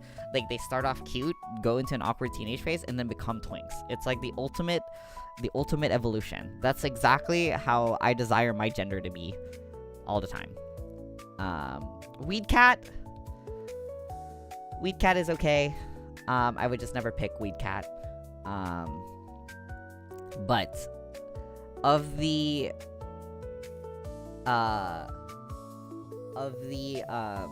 grass types, it's definitely one that I like all of the evolutions for, which is rare. So I might actually put it a little bit higher, just because I do like all of its designs. The problem is that I would never pick a grass type. I just so rarely pick grass types as my starter. The only time I did, in this list, I did pick Rowlet. I just had a friend trade me a Rowlet so that I could play with both Froakie and Rowlet in that game. What game was that again? Kalos? Yeah, Kalos. This guy, he's okay.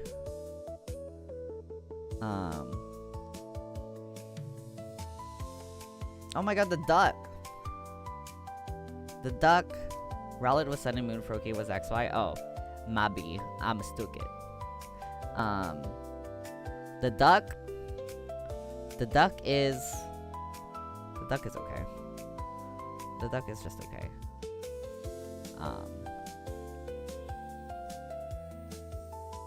I don't even like him that much, to be honest. Actually, you might go down here. I do like the last evolution a lot, because Katrina! Poplio and Rowlet were the same gen. That's what it was. I had a friend trade me a Rowlet so that I could play with Poplio and Rowlet. Yeah. Let's see. Okay, Brout. Brout is really cute, but like other Pokemon, like other grass types, I am not picking Brout. So, I love you, but I'm never picking you. Pombon. I have to admit something that might get me lynched. Maybe not lynched. Let's not say lynched. But there are actually very few dog Pokemon that I super like. I'm just kind of new. Sorry. Let's pretend I didn't say that word. Let's pretend I didn't say that word. Pombon. Anyway, I'm just neutral on most dog Pokemon, to be honest. I'm I'm okay with them. They're okay. But he's really cute.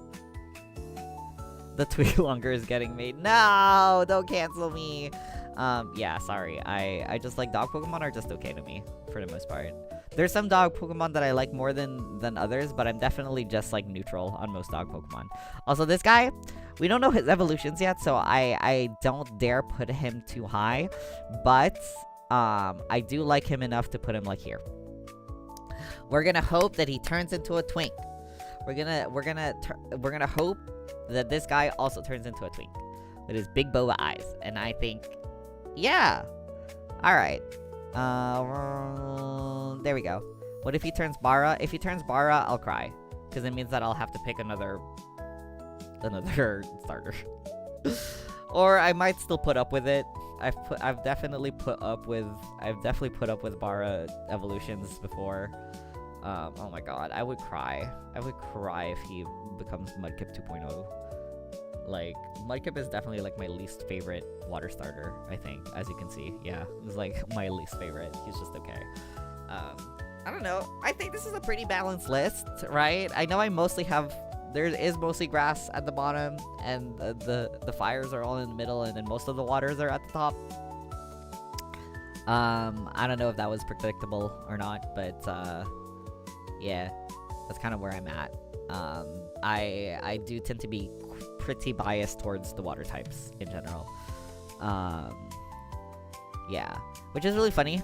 When I was younger, I actually preferred fire types, which is why you can see a lot of the early gen Pokemon, the fire types are a little bit higher. And then when we get into the newer games, that's when I kind of got more into water types, and that's when they started climbing up the ranks a lot. I like the color gradient of this list. It does kind of look like a color gradient, huh? Yeah, this is a very pretty tier list. Let's save it. I'm gonna post this one now. Yay! I don't want to save. Alright. Let's post this one.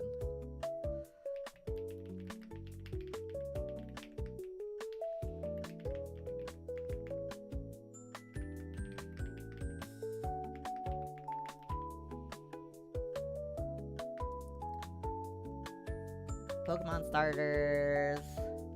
Alright, we're gonna be doing mythicals next, I think. That's what I said I was gonna do. What the heck? Did it save?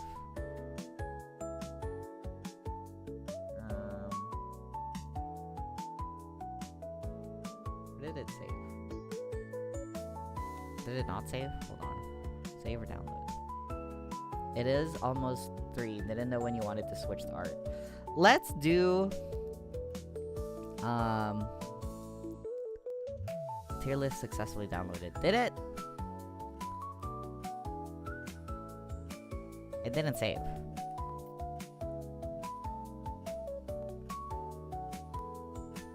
Here. Let me save this. There we go.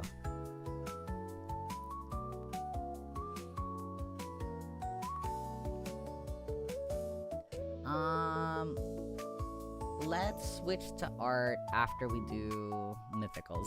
I'm sorry, I did only Pokemon tier lists. I did only Pokemon tier lists. I'm so sorry.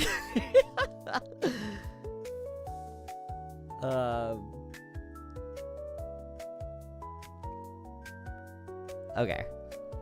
Let's do mythicals. Yeah, it's almost 4. It's crazy. It's crazy how it's almost 4 o'clock, actually. A little insane. Alright, mythicals.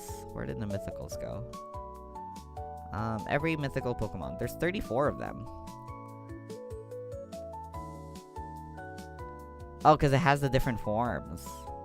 Really? This is the only... These are all the mythical Pokemon? That doesn't seem correct. Are there not more? Let's do a different one. I thought there were more... I thought there were more mythicals. Actually, no, let's do this list. Let's do it. I didn't realize... Okay, yeah. This makes sense. This is all of them, I think, right? Surely. Okay. There's only like 1 or 2 per gen. You're right. That's true. I got so used to the other list that my brain was just like, huh? There's so little. Okay. Mew. S tier. S tier because Mew is pink. And also has one of the cutest sounds ever.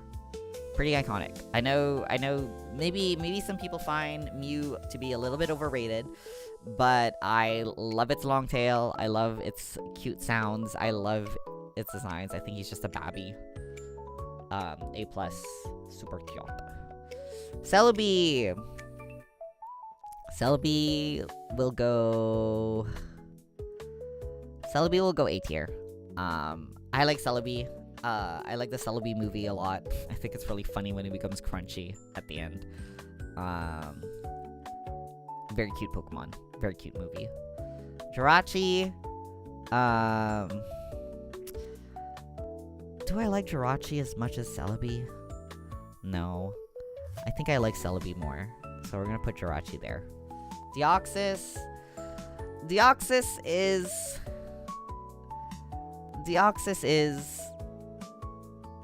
okay. Deoxys is okay. No, you know what? I do like Jirachi a lot more. I'm just like remembering the movie. Yeah, Jirachi's pretty cute. And the reason I put Jirachi up is because I realized Manaphy is actually the one that I'm kind of just like okay with, to be honest. I think, I don't know, Manaphy's okay. I don't have that much attachment to Manaphy, to be honest. So, Manaphy goes there. Darkrai, S tier. Banger Pokemon. He's cool. He's just fucking cool. Shaman. Shaman I do like more than Manaphy, but I think he's kind of annoying. He's kind of obnoxious. Arceus, I don't know. Arceus is okay, I guess. Victini! Victini's cute. Victini's cute. I like Victini. Keldeo is also cute, but also kind of annoying. And unfortunately, I have the association of him being voiced by Vic Mignogna in the movie, so my brain is just like, ugh, Keldeo. Meloetta, cute. Meloetta, super cute. Love her. Genesect is okay. Diancie, S tier. This one's the best one. This one right here, Diancie, best mythical Pokemon. Why? Because she's pink and a princess, and I love her. Hoopa. To be honest, I was neutral on Hoopa, but Pokemon ZA made me like Hoopa a lot more. So I'd say they probably place around here. Also, you know what? The Hoopa movie is not that bad. The Hoopa movie is pretty good. Diancie is the Dawn Pokemon in general, overall. You think? Okay. I don't even remember what this guy's called. He's okay. Magearna, I like a lot, as well, just because her design is really cool. Marshadow, extremely cute. Over here. Zeraora, honestly, goes S tier, mostly because I love the movie a lot. This is a secret Pokemon movie ranking. Yeah, a little bit, because, honestly, like, mythical Pokemon get most of their lore, I feel like, from the movies, and so if I really like the movie, then I really like the Pokemon. Melmetal, whatever, he's like okay, I guess. The monkey, okay, I really liked this movie, but to be honest, I think the Pokemon is just okay. What is this creature? I don't remember this creature. Yeah. Okay. Sorry, that was easy. That was so easy. Pecharunt? Did Pecharunt get a movie? I don't remember Pecharunt at all. You know, I think I'm gonna put this over Genesect though, because I did like the movie a lot. It didn't get a movie. That's why I don't know anything about it. Pity about Meloetta because that one didn't get a movie. Yeah, it didn't get a movie either, which I'm really sad about. Oh, Pecharunt's the teal mask baddie. Oh, I forgot. Great teal mask fan I am. I forgot about that entirely. Oh well. Anyway. Okay, we're gonna swap to art shortly. Sorry that I only did Pokemon tier lists. Sorry that the only thing I did was Pokemon tier lists. Should we have seen that coming? I don't know, maybe, but I thought it was fun. I think I had fun. Yeah. Alright, hold on. Let me swap over to clip. Well, if y'all had fun, I'm glad. If y'all thought it was fun, then that's what matters to me, I think. There we go. Okay. Make this bigger.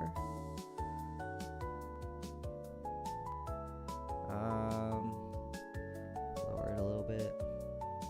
There we go. Let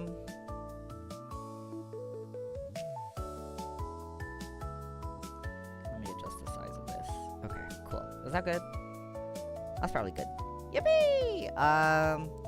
Oh, let me talk about this print real quick. I worked on this yesterday. But I've been still kind of like staring at it. Because I haven't quite decided if I'm like, I did post it, so I think I'm happy with it, but I'm not quite sure it's like ready to print yet. I'm gonna have to do some color tests. Okay, hold on. I need to move where my camera is, because normally when I draw, oops. Okay, let's put this here, and then we're gonna recalibrate my camera.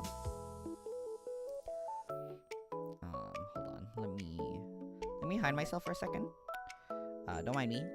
I will be back. I just need to recalibrate my camera.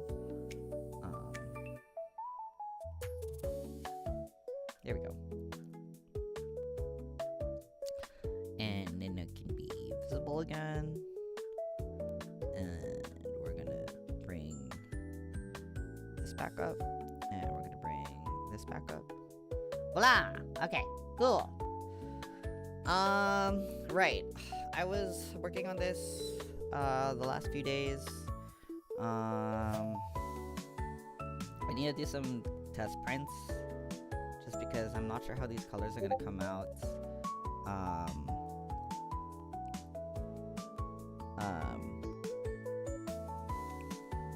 my gosh, hold on.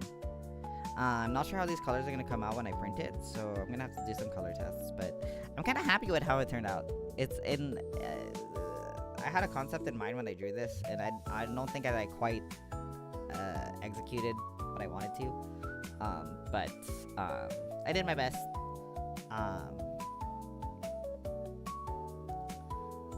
Alright, but what we are drawing today is, what I'm working on today is actually this.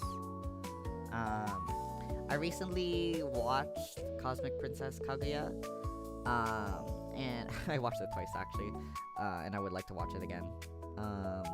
If I ever did watch-alongs, which I don't,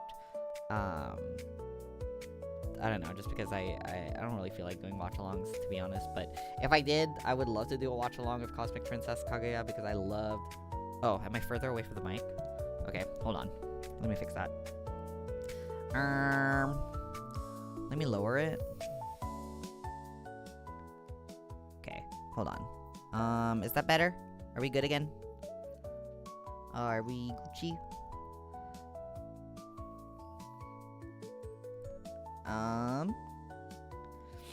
We might be good. I lowered it a little bit. Yay! Okay. Need to fix this. So anyway, this is a character from Cosmic Princess Kaguya, which is a Netflix exclusive movie. Although it was just announced recently that there's gonna be a theatrical run in Japan. I'm kind of hoping they're gonna do a theatrical run globally, because I would love to watch it on the big screen, like over here where I live, because I think that would be super fun. But Yachio is one of the main characters in the film, or like main supporting characters, I suppose. And I love her a lot, so I wanted to draw a print of her. Like, I'm kind of hoping I'm gonna be able to fix the parts of the line art that I don't like as much when I render this, because I think my sketch actually turned out, like, my concept sketch, like this part of it, I think it turned out the cutest. And then I feel like I didn't quite live up to the promise of this concept in the final line art, but we'll see if I can fix it. Yeah. We will see. I am hoping to make this a print for the con as well, so let's see. Oh my god, big yawn. Okay, let's see. Where are there gaps in here? I think there probably are.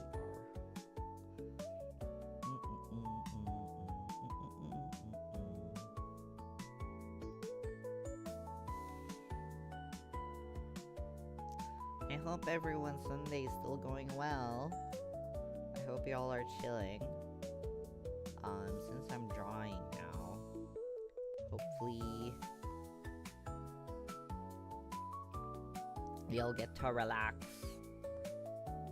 Maybe draw with me too, or like do some work with me. I would put a Pomodoro counter. Apparently Gog,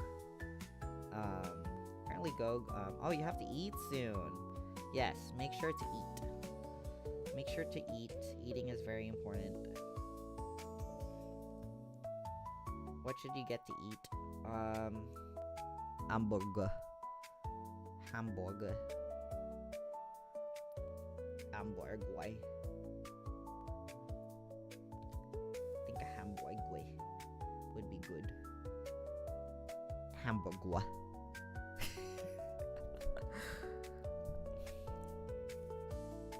Oh my god, you're drawing! Hold on. Why is my mic doing that? Hamburg.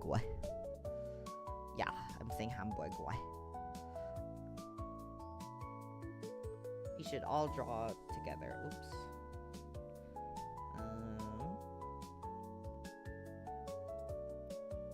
I need to tell y'all about the really weird dream that I had last night as well. You're gonna draw after food. Good. Yippee. We can draw together. I need to tell y'all about the weird dreams that I had last night. If I can remember it. It was very weird.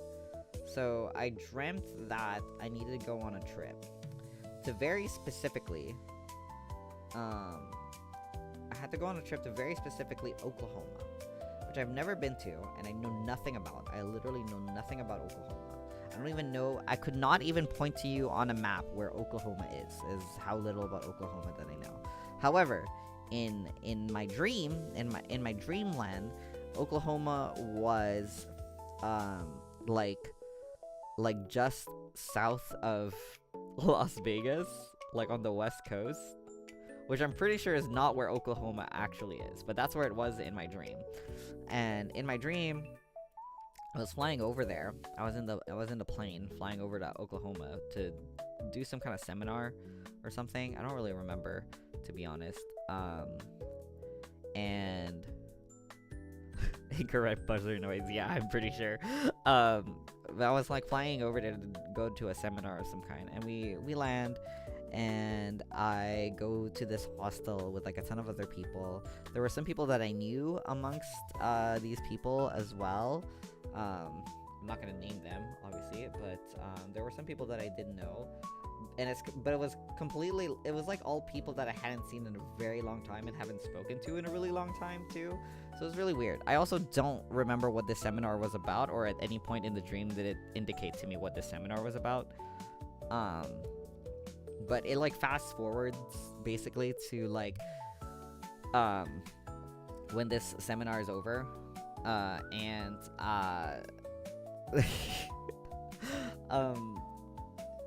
the bulk of the dream is kind of my trip trying to come back to Canada, essentially. Is this good? Is that all the gaps?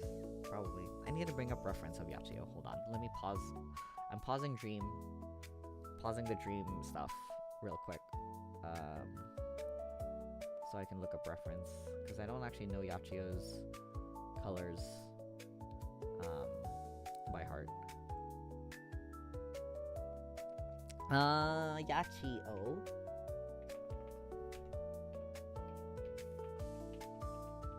Yachio. Not Yachio from Madoka. Yachio from Cosmic Princess Kaguya.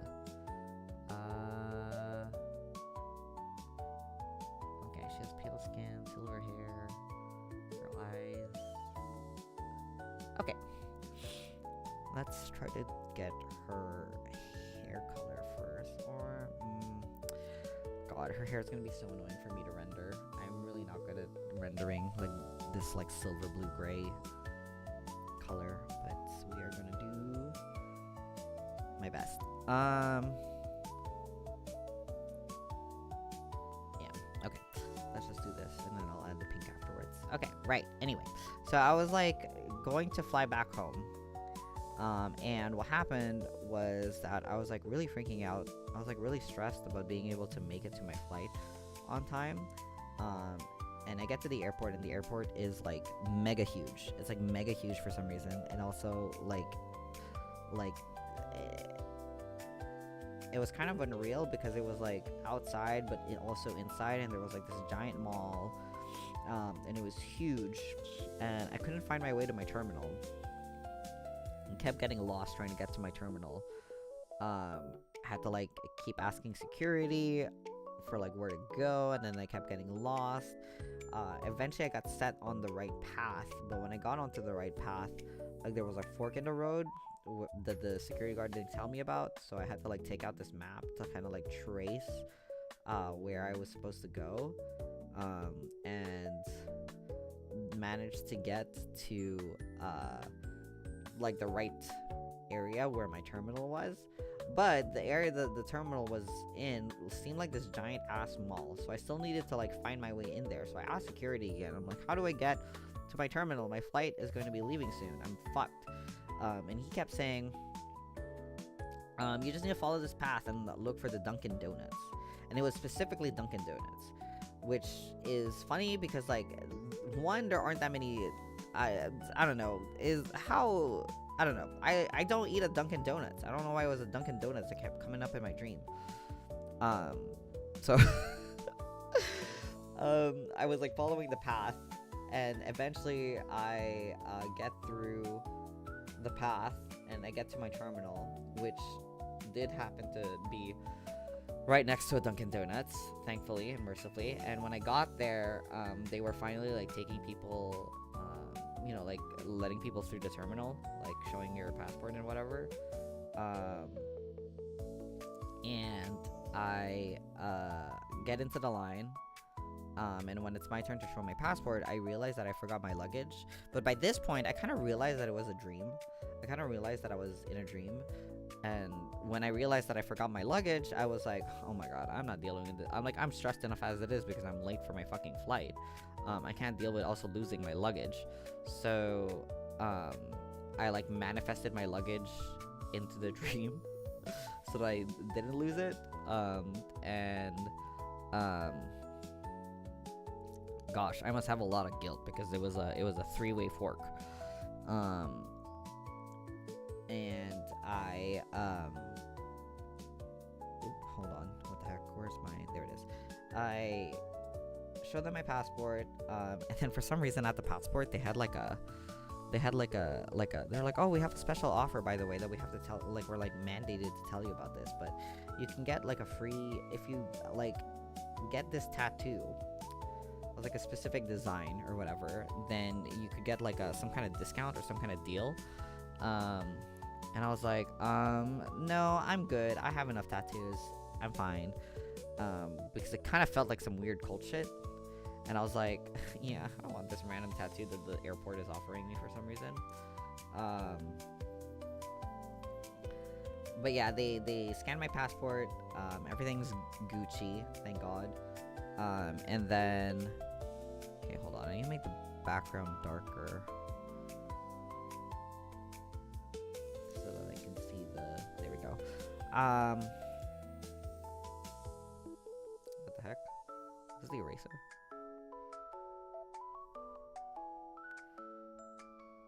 There we go. Erase. Can I erase this too? Okay. Airport Cult Tattoo is a sick band name. LOL, maybe. Yeah, so they let me through. And like normally when you go to the airport, like once you're, the area where you get your passport checked, like right after that is the tunnel thing that like usually leads like right into the plane. But no, this fucking weird ass airport, there was this whole ass area like afterwards that I had to get through, and I was like, what the hell? I'm gonna get lost again. And then me and like some other passengers were like really stressed about it because the plane was going to leave soon, and we were like, oh my god, we have to run or we're not gonna make it to our flight. And I was like, oh shit, I don't want to run, I'm stressed enough as it is. But we run. And once again, there's a security guard that tells us, you just need to follow the path until you get to Dunkin' Donuts. I'm like, why is there another Dunkin' Donuts? So I run with like another group of like passengers to get to like this big ass gate that's supposedly like led into the plane. And when I finally get there, that's when the dream ended. And I was like, sick. Thank God. Thank God I'm waking up because I was gonna lose my mind. It was just it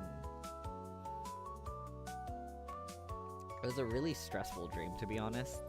Like I don't know what that says about like my current mental state. Maybe it just means that I'm feeling like pressured for time for some reason, which I don't know, might make sense or something, but I'm not thinking about it too deeply. It was mostly just the weird dream that stressed me out when I woke up, and I was like, oh god, what the hell?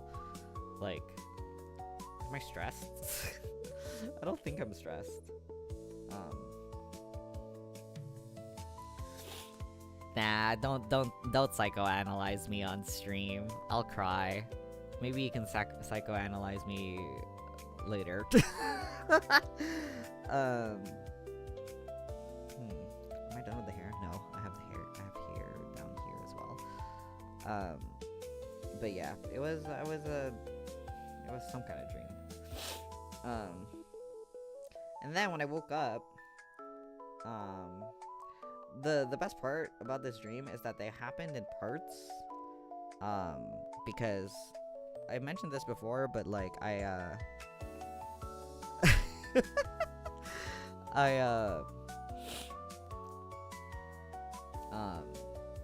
hold on. Let's see. What color is her? It's like a purple, navy bluish. Like maybe a little bit more blue than that. Like this. Ooh, this is a really hard color for me to see. No, it's like bluer than that, I think. I'm gonna go with this blue for now and then fix it later. A dream means you're an epic femboy. Thanks. Yeah, you know what? I also want it to be that conclusion. It might be easier than thinking about it too deeply, which I won't do. Anyway, so tis totes fine. Ooh, where's the sleeve? Okay, no, this is the sleeve. And then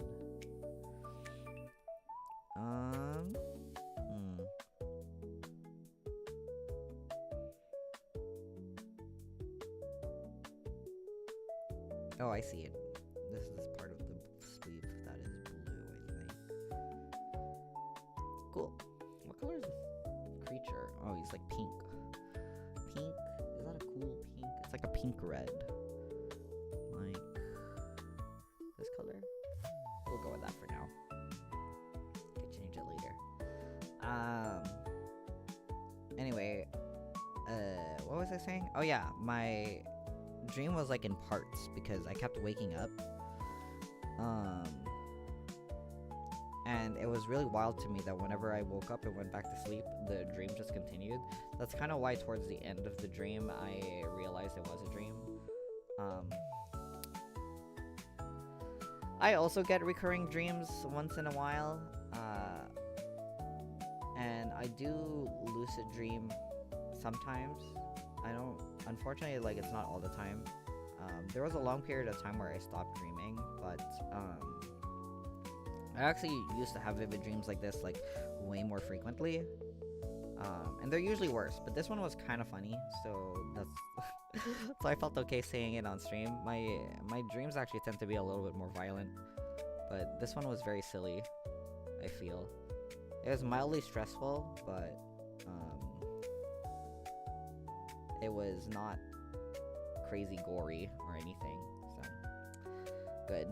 I don't typically ever have good dreams, so I guess that technically qualifies all of them as nightmares, but I don't really feel like they're nightmares,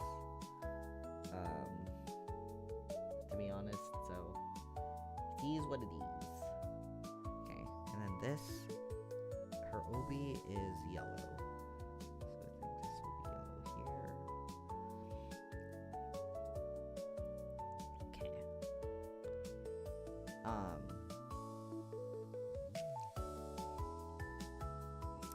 Oh my gosh.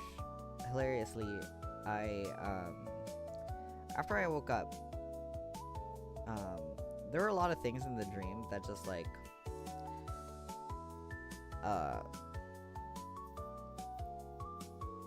don't know. Is this like okay to talk about on stream? Probably. Anyway,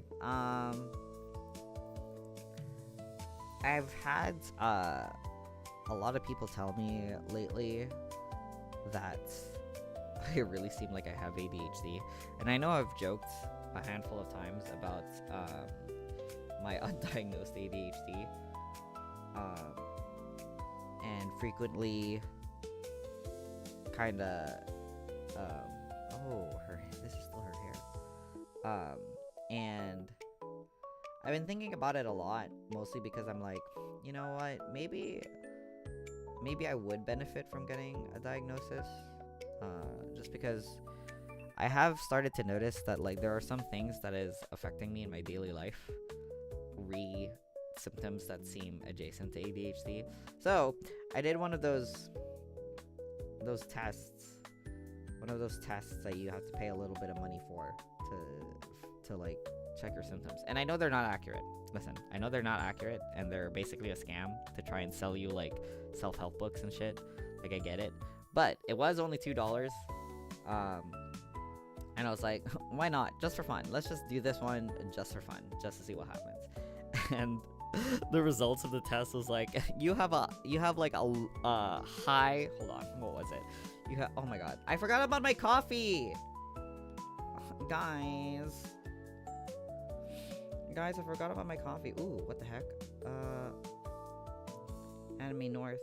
Oh shit, my contract for Anime North came in. I have to sign it. Yippee! Oh, that's so exciting.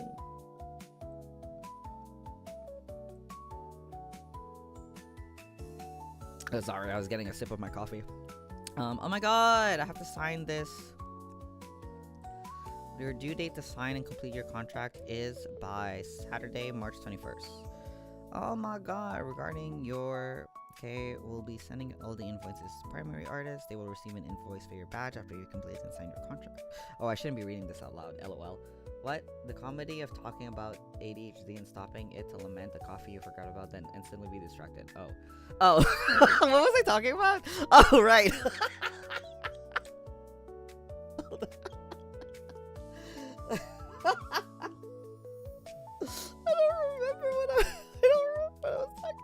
Oh, right. I was talking about how I did this test to like check if I have ADHD or whatever. And I know the test is like not accurate or something, but anyway, I like did the test, and it says your score suggests that you exhibit very high ADHD traits. And I was like, oh.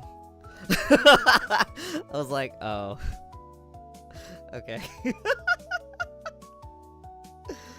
I was like, oh, okay. Hold on. What else did it say? It said a lot of stuff. Like, it seems to affect you on the daily life quite a lot. And then I was like, you know what? Maybe it does. I don't know. Maybe it does. What color is that part of our shirt? Oh, it's like a little bit more purple. So if I go like over here, a little bit lighter. Anyway, the point is, I am seeing my doctor at some point, so I should probably be able to talk to him about that and seeing if we can do anything about it. The problem is that I'm taking already like an amount of medication for stuff. So I don't know how that's going to like affect other things, but you know what? We'll see. Sorry that I have like literally every disease under the sun. Illness under the sun? Whatever. Oh, that red is a little bit too bright, I think. Maybe a little bit more desaturated.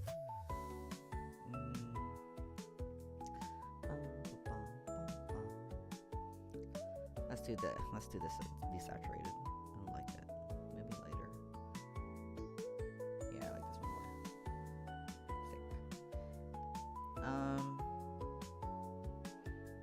What was I talking about?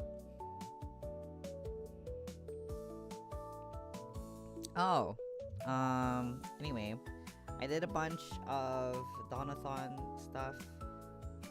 By the way, let me remind everyone, I did a poll. I have started a poll over here. You can vote on this poll, vote on this poll for what I am going to draw myself in during a stream probably next week.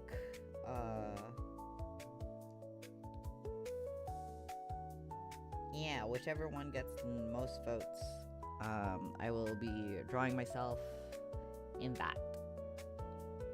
Next. Oh God, sorry, I had a big You did your civic duty? Thanks. Thank you. Thank you for doing your civic duty.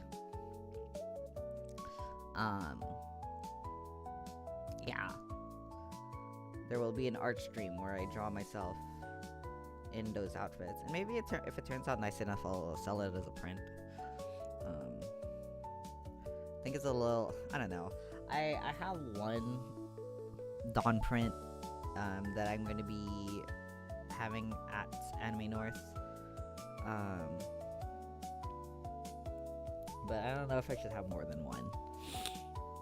I'm kind of like I kind of have a balance of like original stuff and like fan art stuff for my prints for the con. Because I feel like if you lean too hard in one direction, it's hard to do the other direction. So I'm kind of trying to do a little balance of both, in the hopes that it will do okay performance-wise. Anyway, that's boring Artist Alley business talk. Do my best. I should hold on. Welcome back. Okay, I have so many tabs open right now. What am I doing?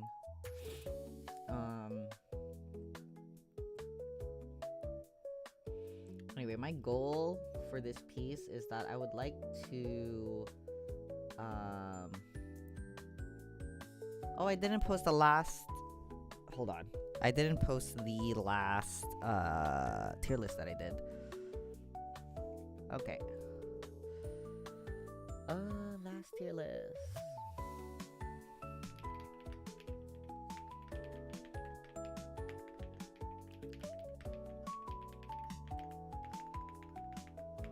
Mythical Pokemon.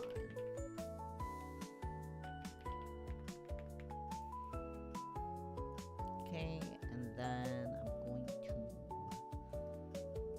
take this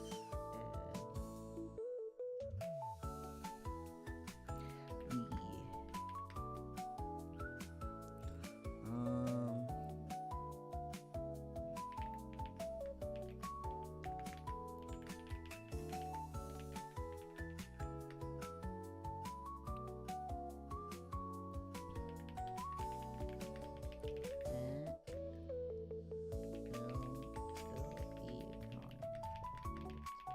longer, so come hang out. I'm so bad at like talking and like typing at the same time. That's one of the multitasking things that I'm like notoriously bad at. Okay, but there you go. We can keep drawing now. Anyway, my goal with drawing this right now is that I would like to finish the flats and then maybe render the face a little bit, or at least do the eyes. That's kind of where I like to do with colors most of the time.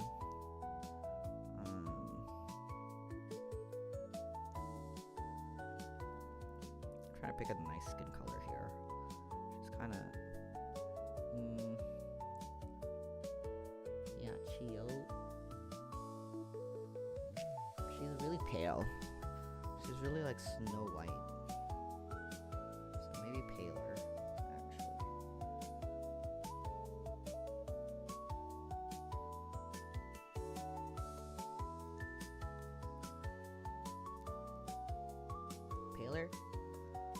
You burned your fingers, oh no. Please run that through some cold water, maybe some aloe vera. Oh, there we go. This is a good shade. This is a good shade.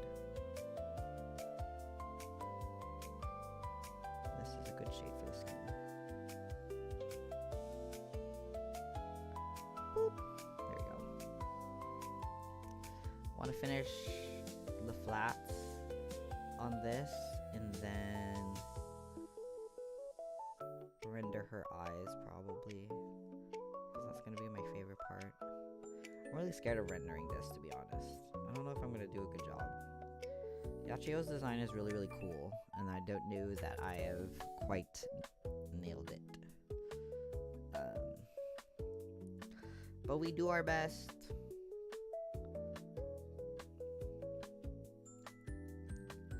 We do our best. Oh, this is actually background.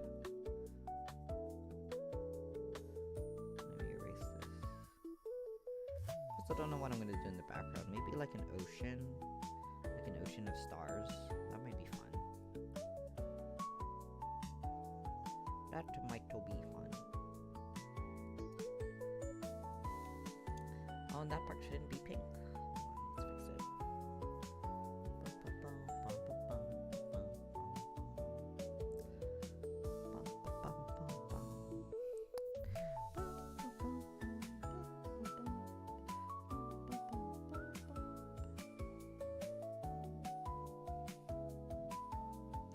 I've been loving working to like BGMs like this lately. I actually haven't been listening to all that much music these days, mostly because I'm like doing a bunch of stuff that I feel like lyricsless or like BGM music like this like has been helping me, has been more like useful for me while I work. Helps me concentrate. I don't know. Helps me focus. Yeah, it's very lock-in music. And it loops so nicely, so I don't really notice that it's the same. I do sometimes like change it up. I think the last time I did an art stream I changed it up a couple of times, but this track in particular is so cute. So I'm leaving it.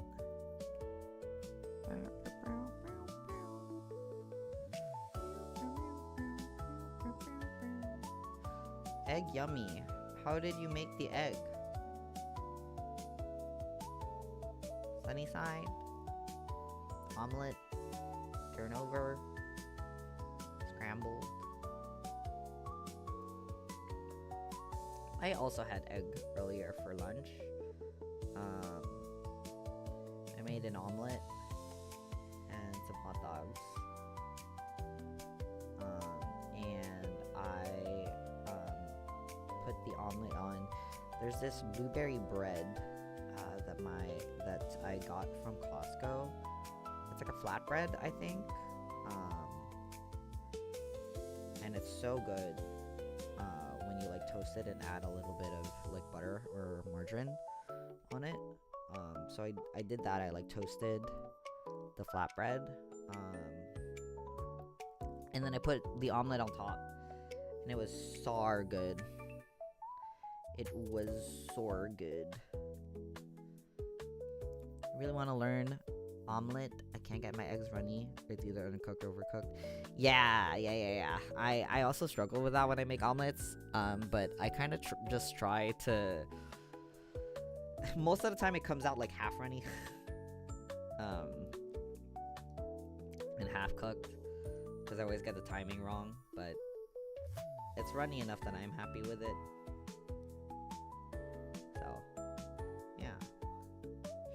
Firestone flatbread. I don't actually know what the brand is, but it's some kind of blueberry flatbread. I'm actually pretty decent at cooking, to be honest. I've made this joke before, but I would like, low-key, I would not mind being like a male wife. Because I actually don't dislike doing chores and taking care of the house and stuff. I find it kind of relaxing. Although I haven't done it in a while because of when I was employed and mental illness. But soon, my plan is that like after the DAWNATHON is over, that I'm going to, well, even during the DAWNATHON, to be honest, I'm actually planning on going to the gym again soon. And working out. And I'm also gonna clean up the whole apartment and stuff. I'm really excited about that. Not really interested in getting toned so much as I am in actually like losing a little bit of weight. And just feeling healthier at least. I've talked about this a lot, but I've been having like sleeping issues, and realized that like when I do a lot of cardio, that I'm able to sleep better during the day. I mean, well, like at night, like if I do cardio during the day, I just sleep better at night. So I'm kind of hoping to start going to the gym again, to like do some cardio and have that help with my sleep. So yeah, and hopefully, you know, I just feel healthier in general. I just really like stopped taking care of myself in a lot of ways lately, and I really want to take better care of myself, and build good habits. That is the goal, you know. I want to take care of myself better, and I want to live life to the fullest. I want to do better. Yay! Okay, and then the mouth. I want this to be a little bit more pink. Now we're gonna.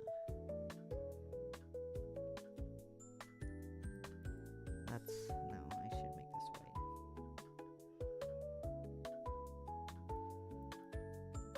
I'll fix it after. Yeah. There we go. What color are the straps on her? I think they're red. So I need these to be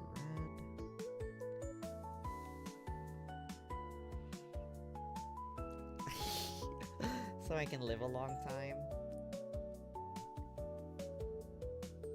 That would be good, I think. I would like to try. I would like there to be an attempt at improving my life, you know? And I think it's important to just try every day to make things better, you know, even if it's one step at a time. One step at a time. Yay! Okay, let's see. Let's add the light here as well.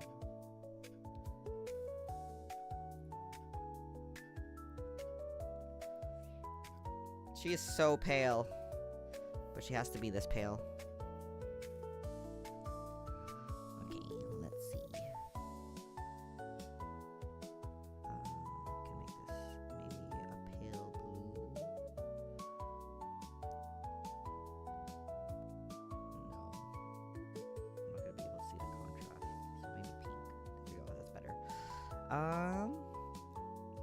She's so cute. Okay, and now the inside of her hair is pink. So I want to get that highlight in as well. That's why I put a line here.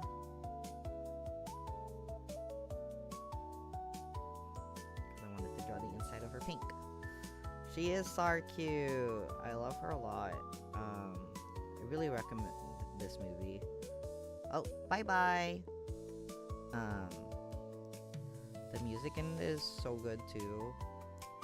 I've been listening to it a lot off stream as well. Oh, I was gonna talk about this earlier and I completely forgot. But like, Go has like a new update where you can have like a mini pop-up window of it instead of having it full screen. And I thought that might be good for like my art streams, so I can have like Go up in like the corner while I draw, and put like a timer. Would that be fun? That way we can do pomodoros. Yeah, it would be so useful. Cause I kind of just arrange OBS in such a way that I put clip like on top of Gog. But if I had the little window, it would make things a little bit easier. There we go. Oh my god, look how cute she's turning out. I wonder if her skin color is okay. I think it is, but I can always fix it when I render. So I think it'll be fine.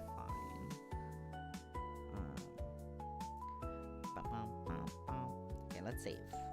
Oh, always remember to save your files when you draw, because you don't want to lose. You don't want to lose it.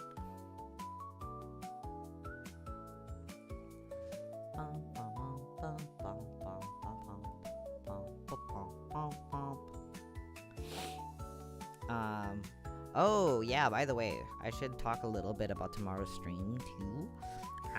Like I said, tomorrow we're gonna be doing some horror games.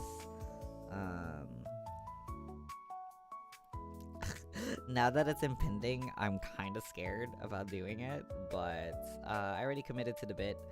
I bought 4 Chilla's art games. I got what did I get? I got let me check. I got Parasocial, I got The Closing Shift, The Ghost Train, and The Convenience Store. Those are the 4 that I got, because they're all about 40 minutes to an hour, so I kind of figure that should probably last me an entire stream.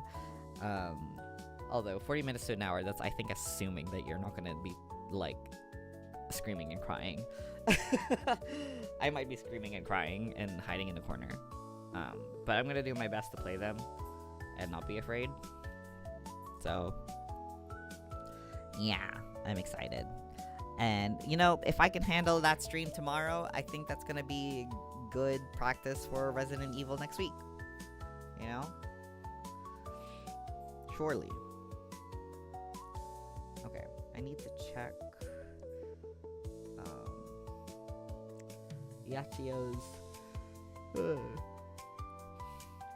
Closing Shift. Be careful about the PTSD with that one. Yeah, I checked the content warnings of all of them, and I'm gonna double check some stuff as well just to make sure I can handle all of it.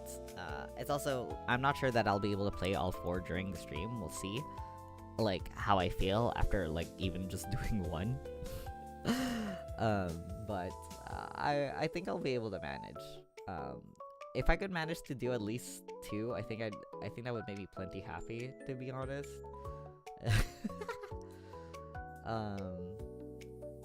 So we'll see. Oh my gosh. What color is Kaguya's eyes? They're like blue, but they're kind of pink also. Hold on. Okay, they're blue, and then there's kind of purple pinkish at the top. Okay.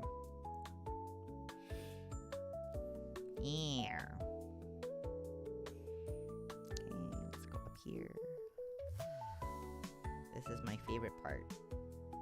I love rendering eyes.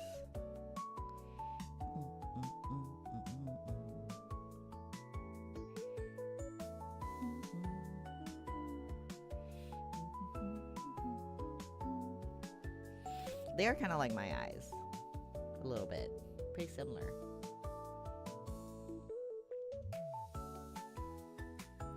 It was actually really hard to figure out how to draw Yachio in my style. But I wanted to do a companion piece to this print where I drew Kaguya. But I've been struggling to draw her, to be honest. Like, she's so hard for me to draw for some reason. I don't get why. Especially considering she's a bunny, and I struggle with. I'm usually pretty good at drawing bunnies.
do like 3 colors, I think, is what I'm gonna do. And then there's gonna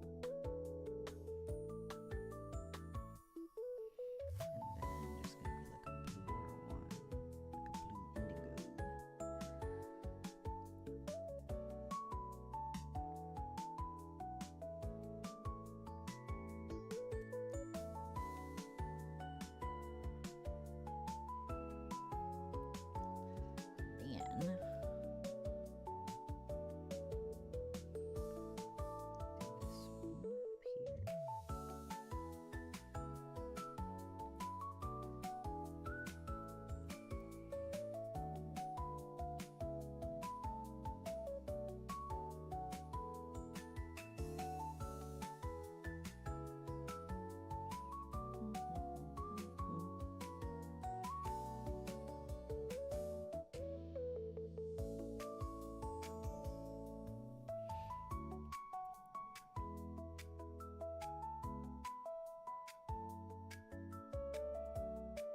Yay!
Oh man, I've been rewatching Sword Art Online yesterday while I drew because I've been meaning to rewatch it. Oh my god, thank you! I'm trying to get the ocean kind of vibes of her eyes in there, and then I'm probably gonna draw like a little fish in it after I'm done rendering like the first layer of it.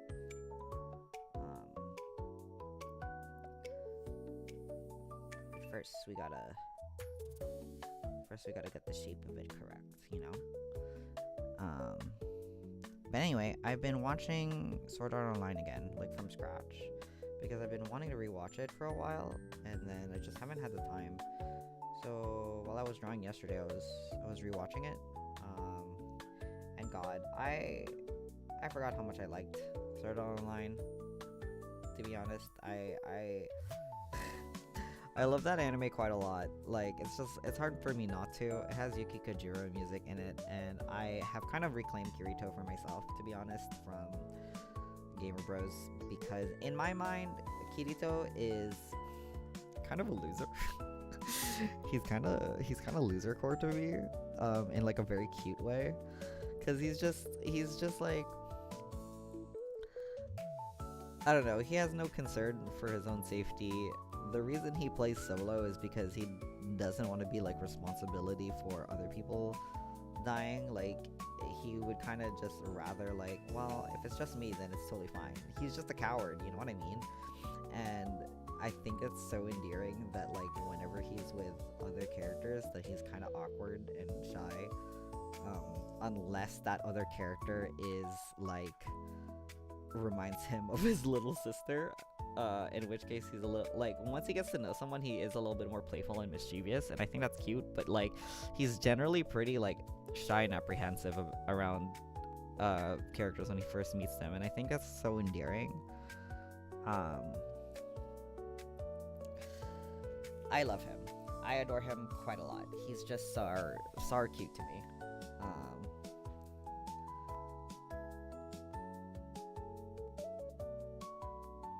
And I love seeing him I also just love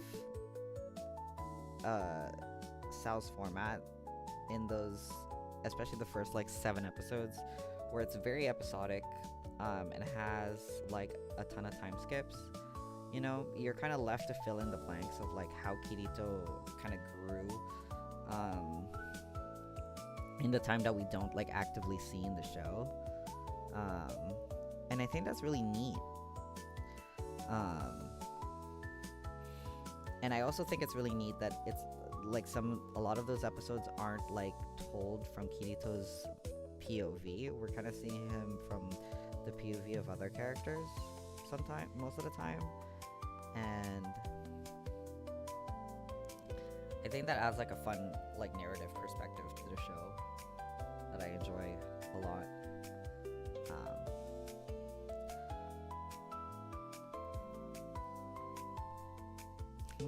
Let me erase these cache lights. Actually, I might want to render them myself. Like, put some here. Oop. Yeah, so I've been enjoying watching it a lot again.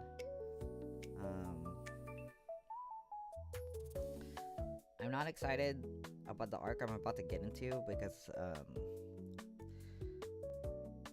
Sal does that thing where like every season it just has to like have a creepy gross male character in it for some reason, and I'm kind of like nearing that part of season 1,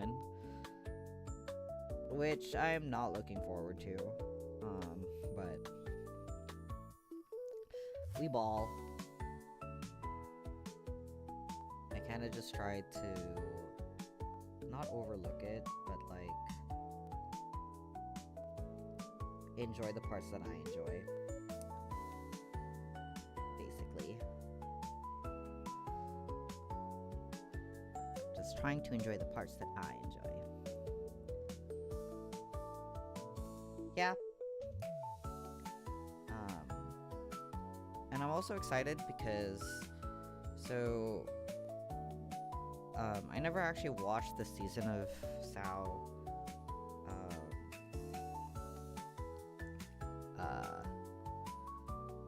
the Gun Gale season. Like, I never actually watched that season, so I'm kind of excited to work my way up to there and like finally watch it for the first time, because it's when Kirito is in his femboy era.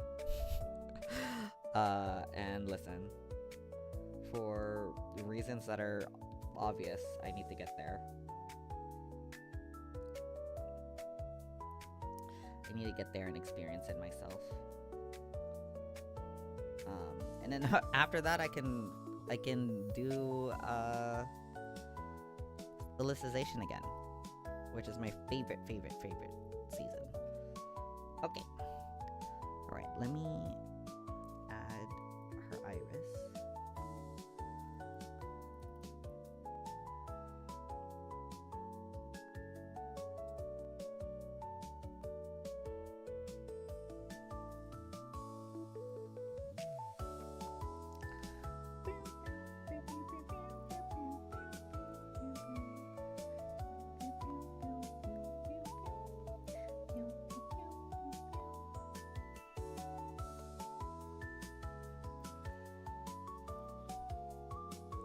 Oh my god, is that cute?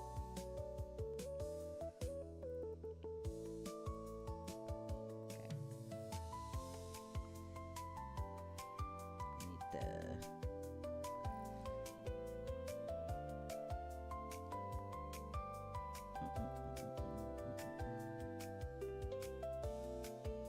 Need the... Thanks.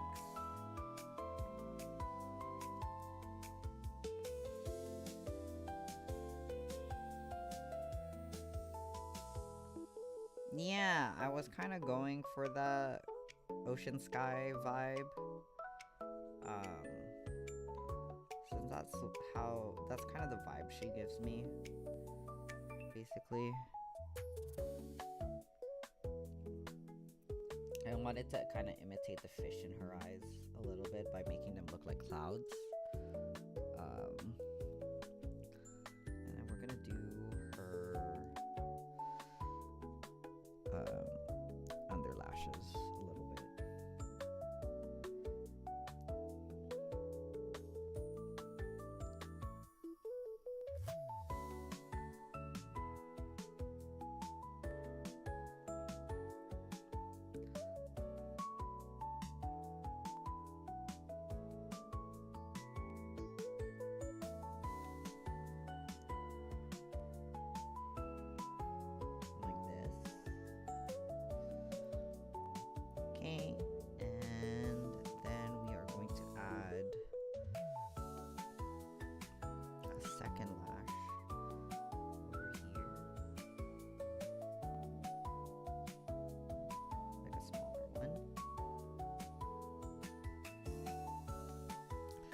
I love rendering the eyes by themselves because it's one of my favorite things to render.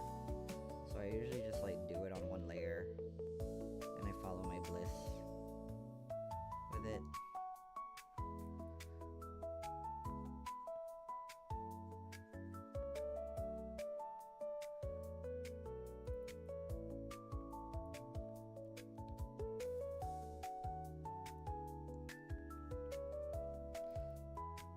Okay, and then I'm gonna do my signature kind of like triangle thing here.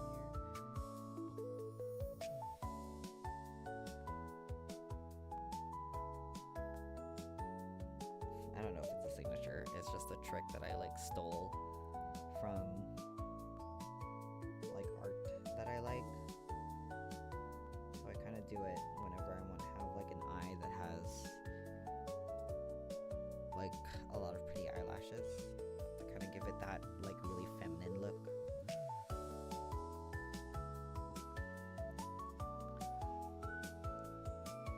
Okay, and then we're gonna add like proper catch lights on top of this. Like this,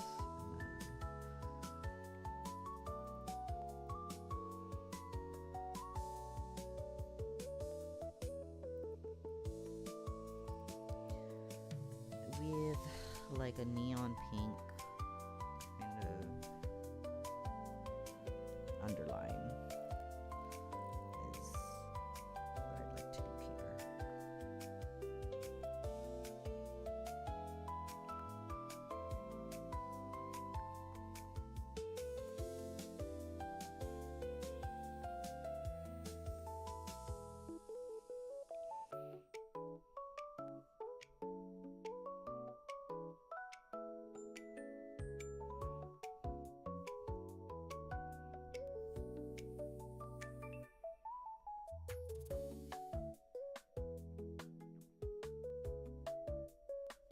Voila.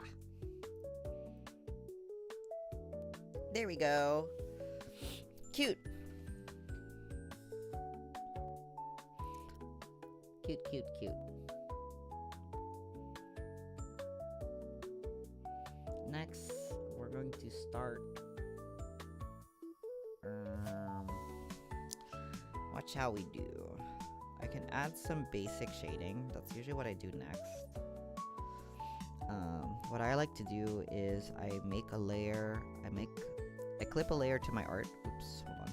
I clip a layer to the flats, and then I make a multiply layer, and then I do another layer that I clip to the flats, and I make it an add layer.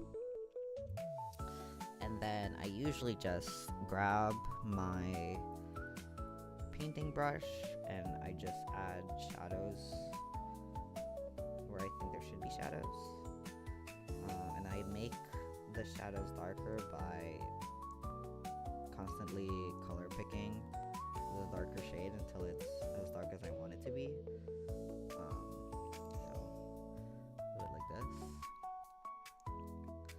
And then if I'm unhappy with how dark it is, I just make it darker myself. I don't like that, it's kind of gray. Go this way actually. Like this. Yeah, there we go, that's better. That's kind of how I shade. And then I just add shadows where I think it makes sense. I think the light is probably, I don't know where it is, but I'm going to add shade where I want to. Like here, and then here like this, and then here like this as well.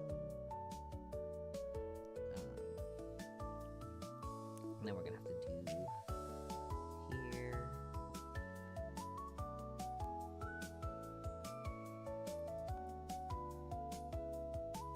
Shade this. And this is the sleeve, so I want it to be a little bit dark. This two, because it's behind. This two, because it's behind. And we'll make this even darker, to be honest.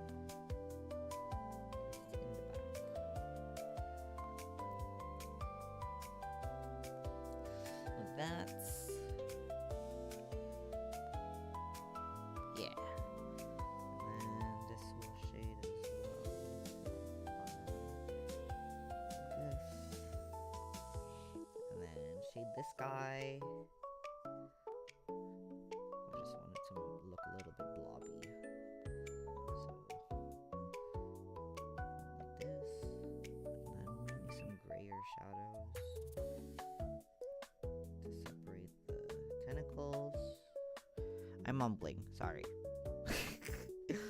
Sorry, I'm mumbling. Okay, and then her hair. I'm gonna add some shadows down here like this. And some shadows here, shadows here. A bit of shadow here. A bit of shadow on the bottom here. On the bottom of her hair. And then on the glow layer with the highlights. It's the same principle, I just color pick the layer that I'm drawing on.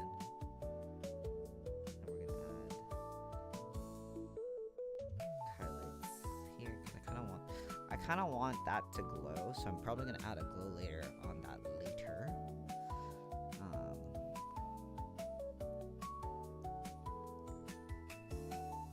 Like this. The light is coming from over there, probably. So we'll do it like this. And here. That. Here. This.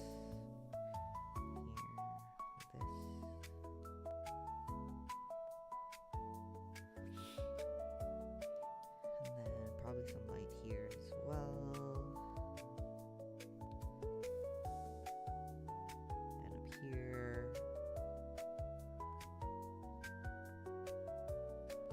There we go.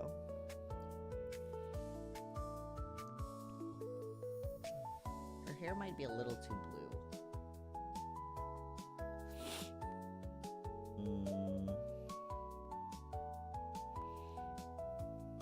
Her hair might be a little too blue. Oops. Let's desaturate it a little bit, maybe.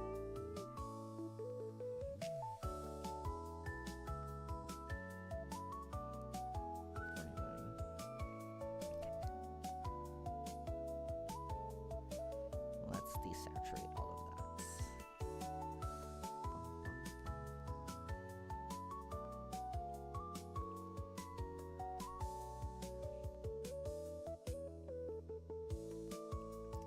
Yeah, but I tend to go darker when I render on top of hair. So I like to go usually lighter than what it'll be ultimately, just so I can draw darker on top without worrying about it too much. So I do want this to be a little bit less blue. So I'm just gonna desaturate it so I can saturate on top of it.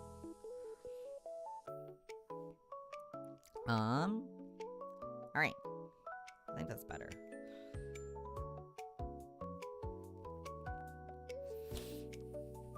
I think that's better. And then I think it'll help if I change this to something else. Maybe gray. Still a little too blue for me, but I'm gonna fix it.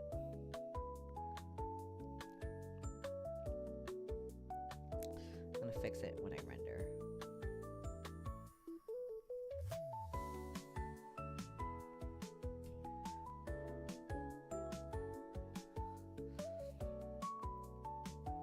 Okay, I'm a little bit happier with that. It's still too blue, but I usually rendered the hair on a completely new layer anyway, so it should be fine. I wonder what kind of background I'm gonna do. Like, I kind of want to do like an ocean thing, maybe a night sky. Maybe a night sky will be cool. Like if I do.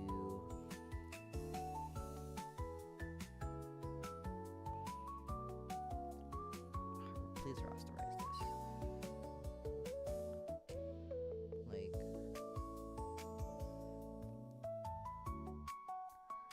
and then I'll like add a bunch of stars in the back or something.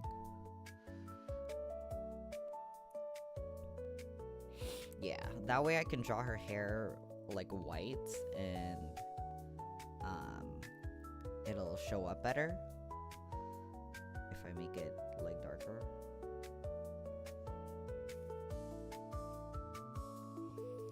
And then I can do like a bunch of stars in the back. It would look so nice.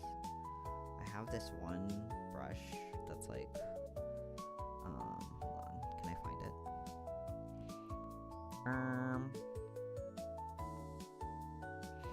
Where's my stars? Is it this? I like to use this one. Oh. Hold on, I need to put this above. I like to use this as like sparkles. See how pretty it is? And make it the night sky.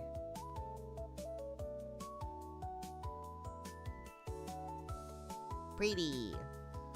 But I'll hide that for now. It'll be there in the end. Kina kina! Yeah! Oh my god, it's 5 p.m. Holy shit. I should probably wrap up soon. But I'm also like in the mood to draw more. So I think I'm gonna draw a little bit more. Is that okay? I know stream's been going on for a little while, but hold on, let me just check some stuff.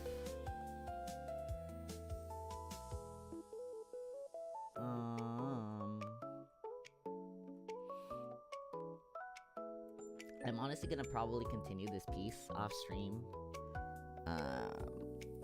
Or I might play more Pocopia. Pocopia. I still haven't decided how I'm supposed to pronounce that word, to be honest. But,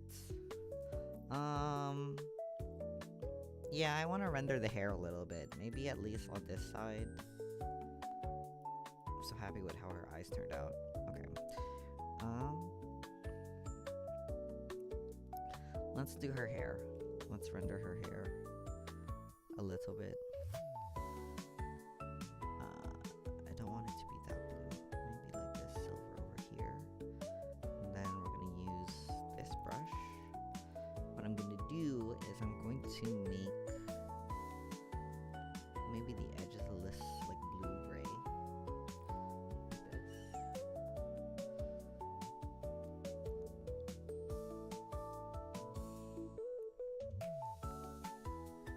This is usually what I like to do when I render hair, is I will take a reflective color of some kind, like this, and then I will also take like a really, really dark color, put it on the edge, this, and then an even darker color, usually black.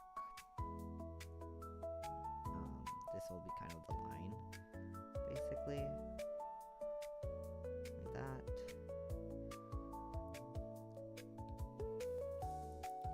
And then, the kind of main color I want it to be, I will put it all over the middle. Okay, maybe not that white. Put a little bit of blue, like this. And then what I do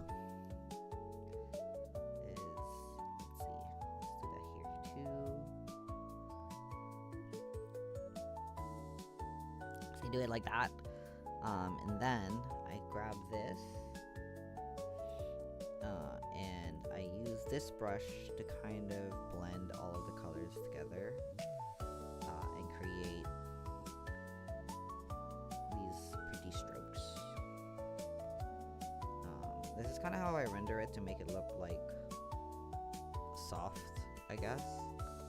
I honestly feel like half the reason my art looks so nice is because these brushes fucking rule. But I'm happy with it, so maybe that's what matters. See, I do this in kind of the direction that I want the hair to be.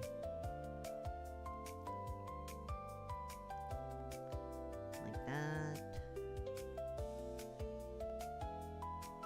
And then where I want there to be more color, I just add like this.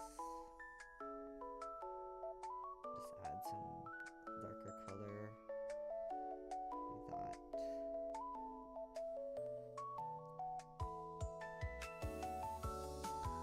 And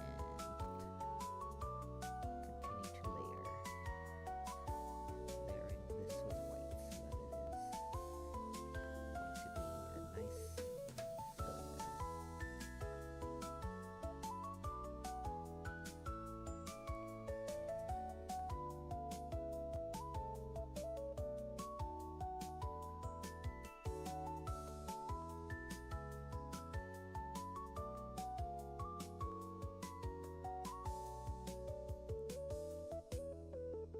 Voila.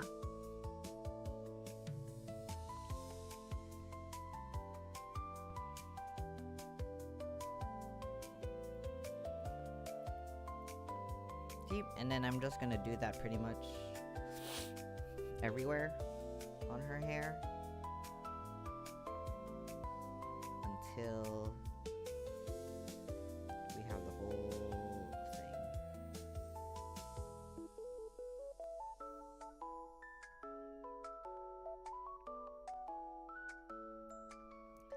Until we've rendered the whole thing.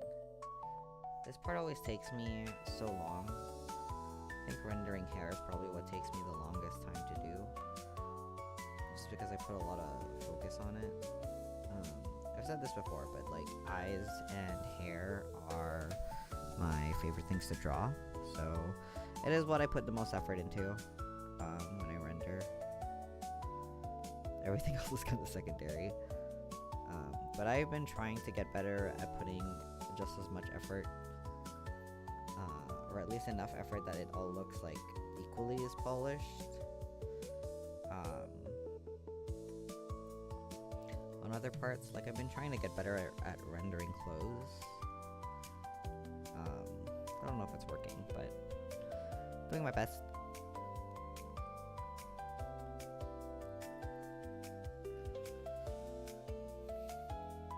That's nice, right? I think that's looking good, actually.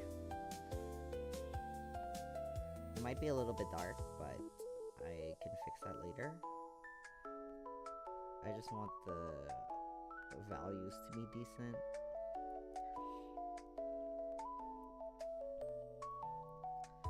Just want the values to be decent. And then I'm gonna figure out how I'm gonna paint her brows, like on top afterwards. But I can figure that out later.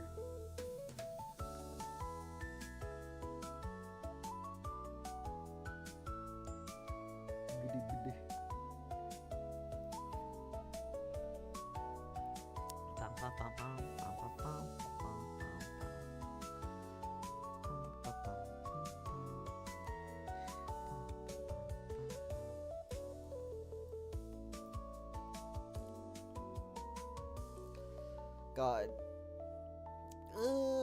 Big stretch. Oh, my coffee.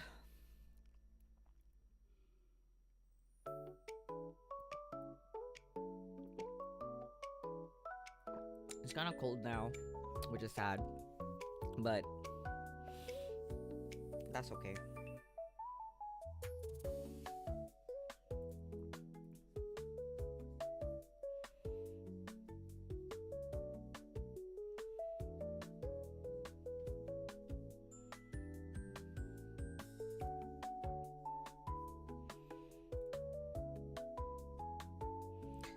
Man, what I would give to play Pokemon Teal Mask and Indigo Disc for the first time again. Oh my god, I want to re-experience meeting Kieran and going through his story. I really miss him, to be honest. I wish there was more content. I wish Kieran got more content. I miss him. I'm still thinking about Pokemon. I have that fucking fire red leaf green itch that I would love to satisfy, but $25 Canadian? Crazy. Literally insanity. Nintendo is crazy if they think I'm gonna do that. Crazy. Crazy. But in the meanwhile, I have been playing Pokopia, and I've been enjoying it a lot, actually. It is pretty much Pokemon Animal Crossing. I wanted to play more yesterday off stream, to be honest. I was like trying to make progress, but then I got so sleepy after the collab. Like I was just so tired.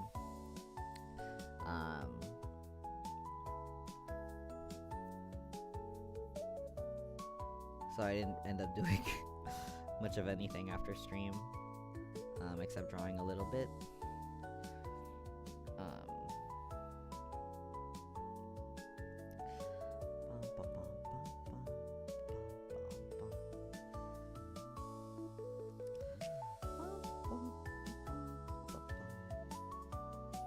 But yeah, I'm still thinking about Pokemon. I'm legitimately so excited for Wind and Waves. It's gonna be so fun to have a new Pokemon game.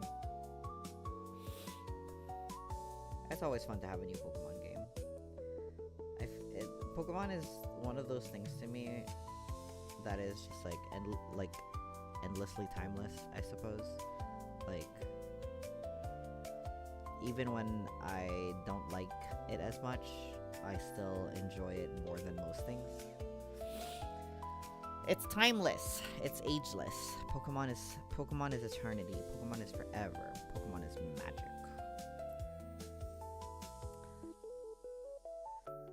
Yeah, it's really steady in the cultural zeitgeist. Like, it goes through phases of being more popular, less popular, but it never quite leaves the cultural zeitgeist ever. Like, it's always persistently there.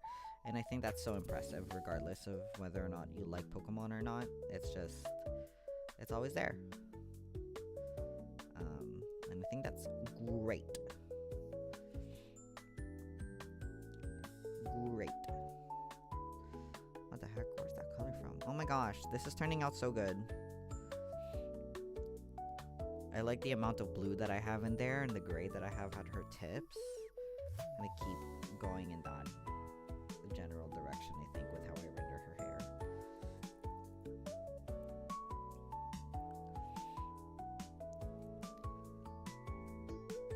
I feel like that's the thing sometimes when you render, is that you just gotta find a process that like works. And trust it, even if it feels like it's not gonna work. Is you just gotta see it through, and then eventually you can kind of blend it into something nice. That's how I feel about rendering.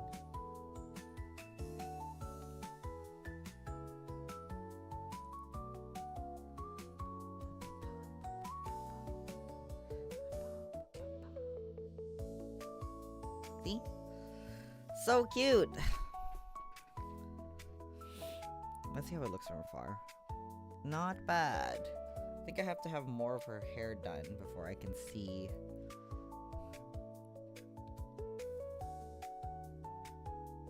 the vision better. I also think I probably have to smooth out some of the lines. Like this one here.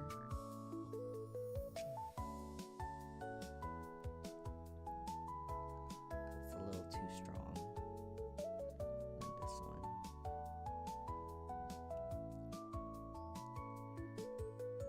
There we go.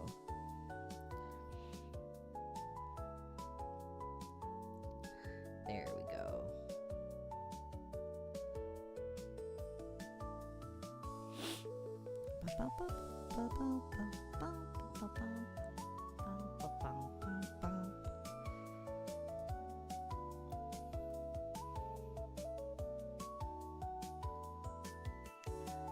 What am I doing? Hold on, I need to check something real quick.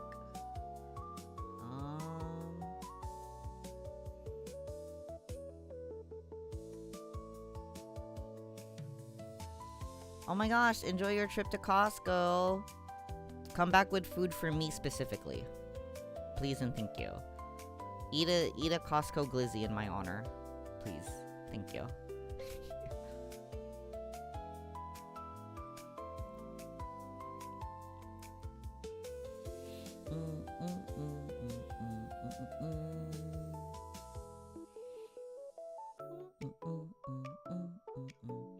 Oh my god, yay! Hot dog.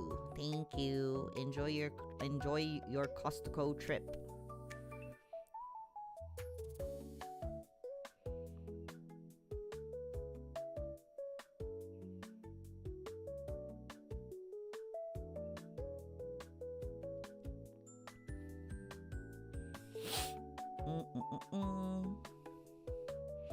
we're gonna finish. I think what we'll do is I'm gonna finish rendering this side of her hair, and then probably start wrapping up. That way I can do my laundry. Because I need to take the laundry out of the washing machine and into the dryer. I also need to like fold, so I don't want to end up doing that too late. So yeah, chores. I gotta be productive. I gotta try and be productive, you know? I gotta attempt. I mean, I guess streaming is technically some manner of productivity, but to be honest, like, streaming is so fun to me that even when I'm like doing work during it, I feel like I'm slacking off. Does that make sense? Is that silly? This isn't work to me, but I need to try and do chores because, full transparency, I have not done my laundry in like 4 months. I have not done laundry in like 4 months. So I've like run out of clothes pretty much to wear, which is fine because I don't go out super often, which is not great. But I'm at a point where I like, if I have to go out in the next little bit, I literally have no clothes to wear. So I have to do laundry. I have to do laundry or it'll be dire.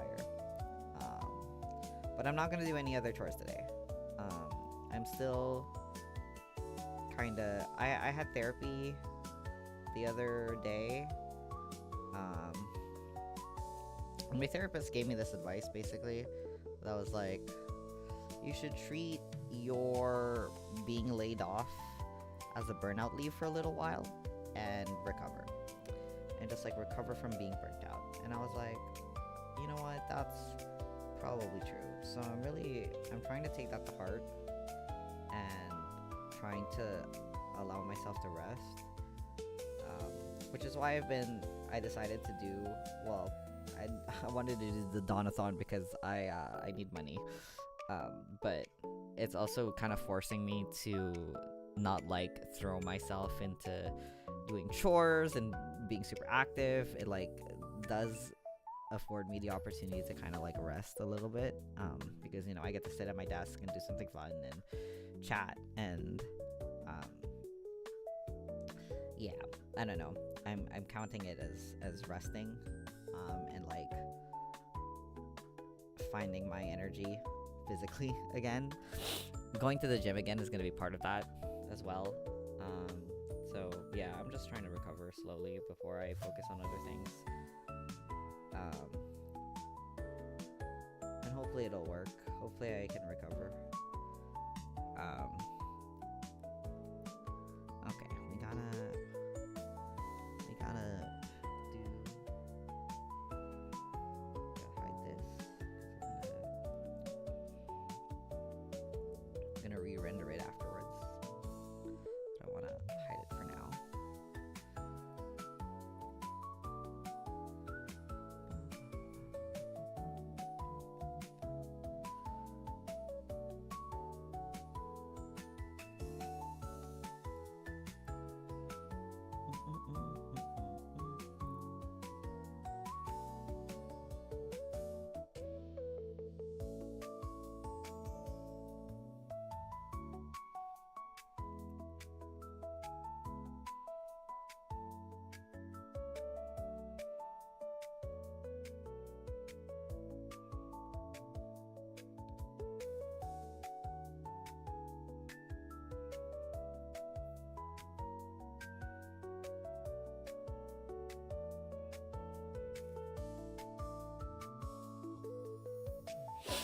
Yay!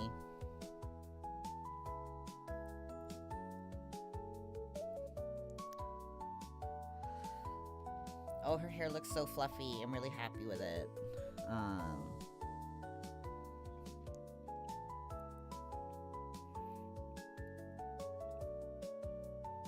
You think she's cute? Yay! Yippee! Okay. Let's wrap up stream. Let's slowly wrap up stream. Let me just stretch my fingers and stuff. I probably could use a handbrake too, because I was so locked in on all of that. I like took off my drawing glove, because my hands get sweaty, so I like to wear the drawing glove when I'm using my tablet. It's like stiff to stretch. Stretching my fingers. But yeah, I think we are going to wrap up shortly. I think this is a good stopping point. We'll have another art stream soon. I realize a lot of people like my art streams for some reason. Which is interesting to me because I don't really consider myself that good, and I don't really know what's fun about watching me draw. But maybe people just enjoy that it's chill. So anyway, I'm gonna have another art stream again next week. It will probably be the one that I do for the poll of what outfit I'm gonna be in next. It's gonna run for the rest of the week. I'll probably advertise it some more on Blue Sky. And next week we'll draw it. That'll be another one of the donation goals that we will hit. Hold on, I need to check what else is on this list. Oh, like I said, I will also be doing a raffle for, I don't know if I mentioned all of this stuff off Blue Sky yet, but so for the donation goals that we hit, we did tier lists today. For the full body rendered commission, I will be doing a raffle amongst all the people who have donated during the DAWNATHON. So that raffle will happen next week, probably either Friday after I stream or Saturday. I'll just take up all the names of the people who donated, and I will run it through a randomizer, and whoever wins, I will contact directly for commission. So there's that. And then the next one is the shiny Pokemon hunt. That's gonna be on Wednesday's stream. Basically, I'm gonna ask everyone in. Welcome back. On Wednesday's stream, I'll ask everyone who's in chat to kind of type a number, and then whoever puts in the number that's closest to the number that I'm thinking of, they'll win a shiny Pokemon. If they own ZA, and then I'll also name it whatever they want. So that's gonna be for Wednesday stream. Resident Evil 9, that we will be doing after the DAWNATHON is done. It might be that Sunday or Saturday. It might be the first stream that I do, just because I've been itching to play that game since it came out. So that will be one of the first streams that we'll do after the DAWNATHON is done. It will be the Resident Evil stream. And then the art one, that one I will probably close the poll Saturday. Is that 6 days from now or is it less? I don't know, but I kind of like doing my art streams on Sundays. I feel like it's a really chill time, so I might that might be when I do the art stream for the outfit. Yeah, so we will do that stream next Sunday. The lore fic, that one is going to be a while, but I will work on it in the background, and when it is done, I will post it and share it on Blue Sky, and probably as a community post on YouTube or something. The Chilla's Art Games Marathon, that's going to be tomorrow. And then the NSFW Dawn art, I'm still insane about the fact that got hit as well, but I will also work on that in the background and post it somewhere where only people 18 plus are going to be able to access it. But yeah, then as for the karaoke stream. There's a lot of logistics that I have to figure out for that one. So it will be at a later date. I don't know when, but once I figure out how to do a karaoke stream, there will be a karaoke stream. And then I think today we hit the voice drama script, I believe. I think we hit that. I need to double check. Did we hit that? What is 78% of 500? What is 78% of 500? It might be close. It might be like a little bit off from 400. But we're about to hit it. So if we do hit it, that is another thing that I'll be working on in the background.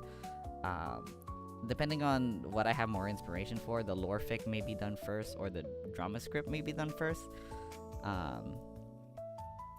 390, yeah, that's what I thought. I think 80% would be 400 or something. So if we hit the voice drama script, if you don't know what a voice drama is, it's basically like a short kind of like story that is voiced, but not like an audiobook. It's usually like voice acted. Like I would play a character in it. I don't know what theme I'm gonna go with. Probably some kind of I'm not sure. I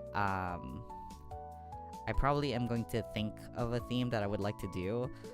That I think I could do. It is, yeah, very similar to ASMR, but I'm not necessarily going to be talking in like a soft voice, and there's not going to be any like sensory things in it. It's just going to be like a drama situation CD. So, hello. I heard the donation sound. Oh my god, Tofu! Oh, thank you. Oh my gosh. You did not have to. I feel so bad. Oh my god, thank you. Well, so that yeah, it'll be like a drama CD of old. I will think of a short story to do. It might be lore related. It might not be lore related. It might be more like a situation CD. I can't believe we got Dawn making dirty art before GTA 6, lol. Yeah, that's gonna be fun to do, the NSFW, when I figure that out. But, the script, I'll work on that in the background. I just need to figure out a theme that I want to write for. It's probably going to be like a 5-minute drama. So nothing super long, nothing super elaborate, but I will voice act in it, and hopefully it'll be fun. Hopefully people will enjoy it. I don't know.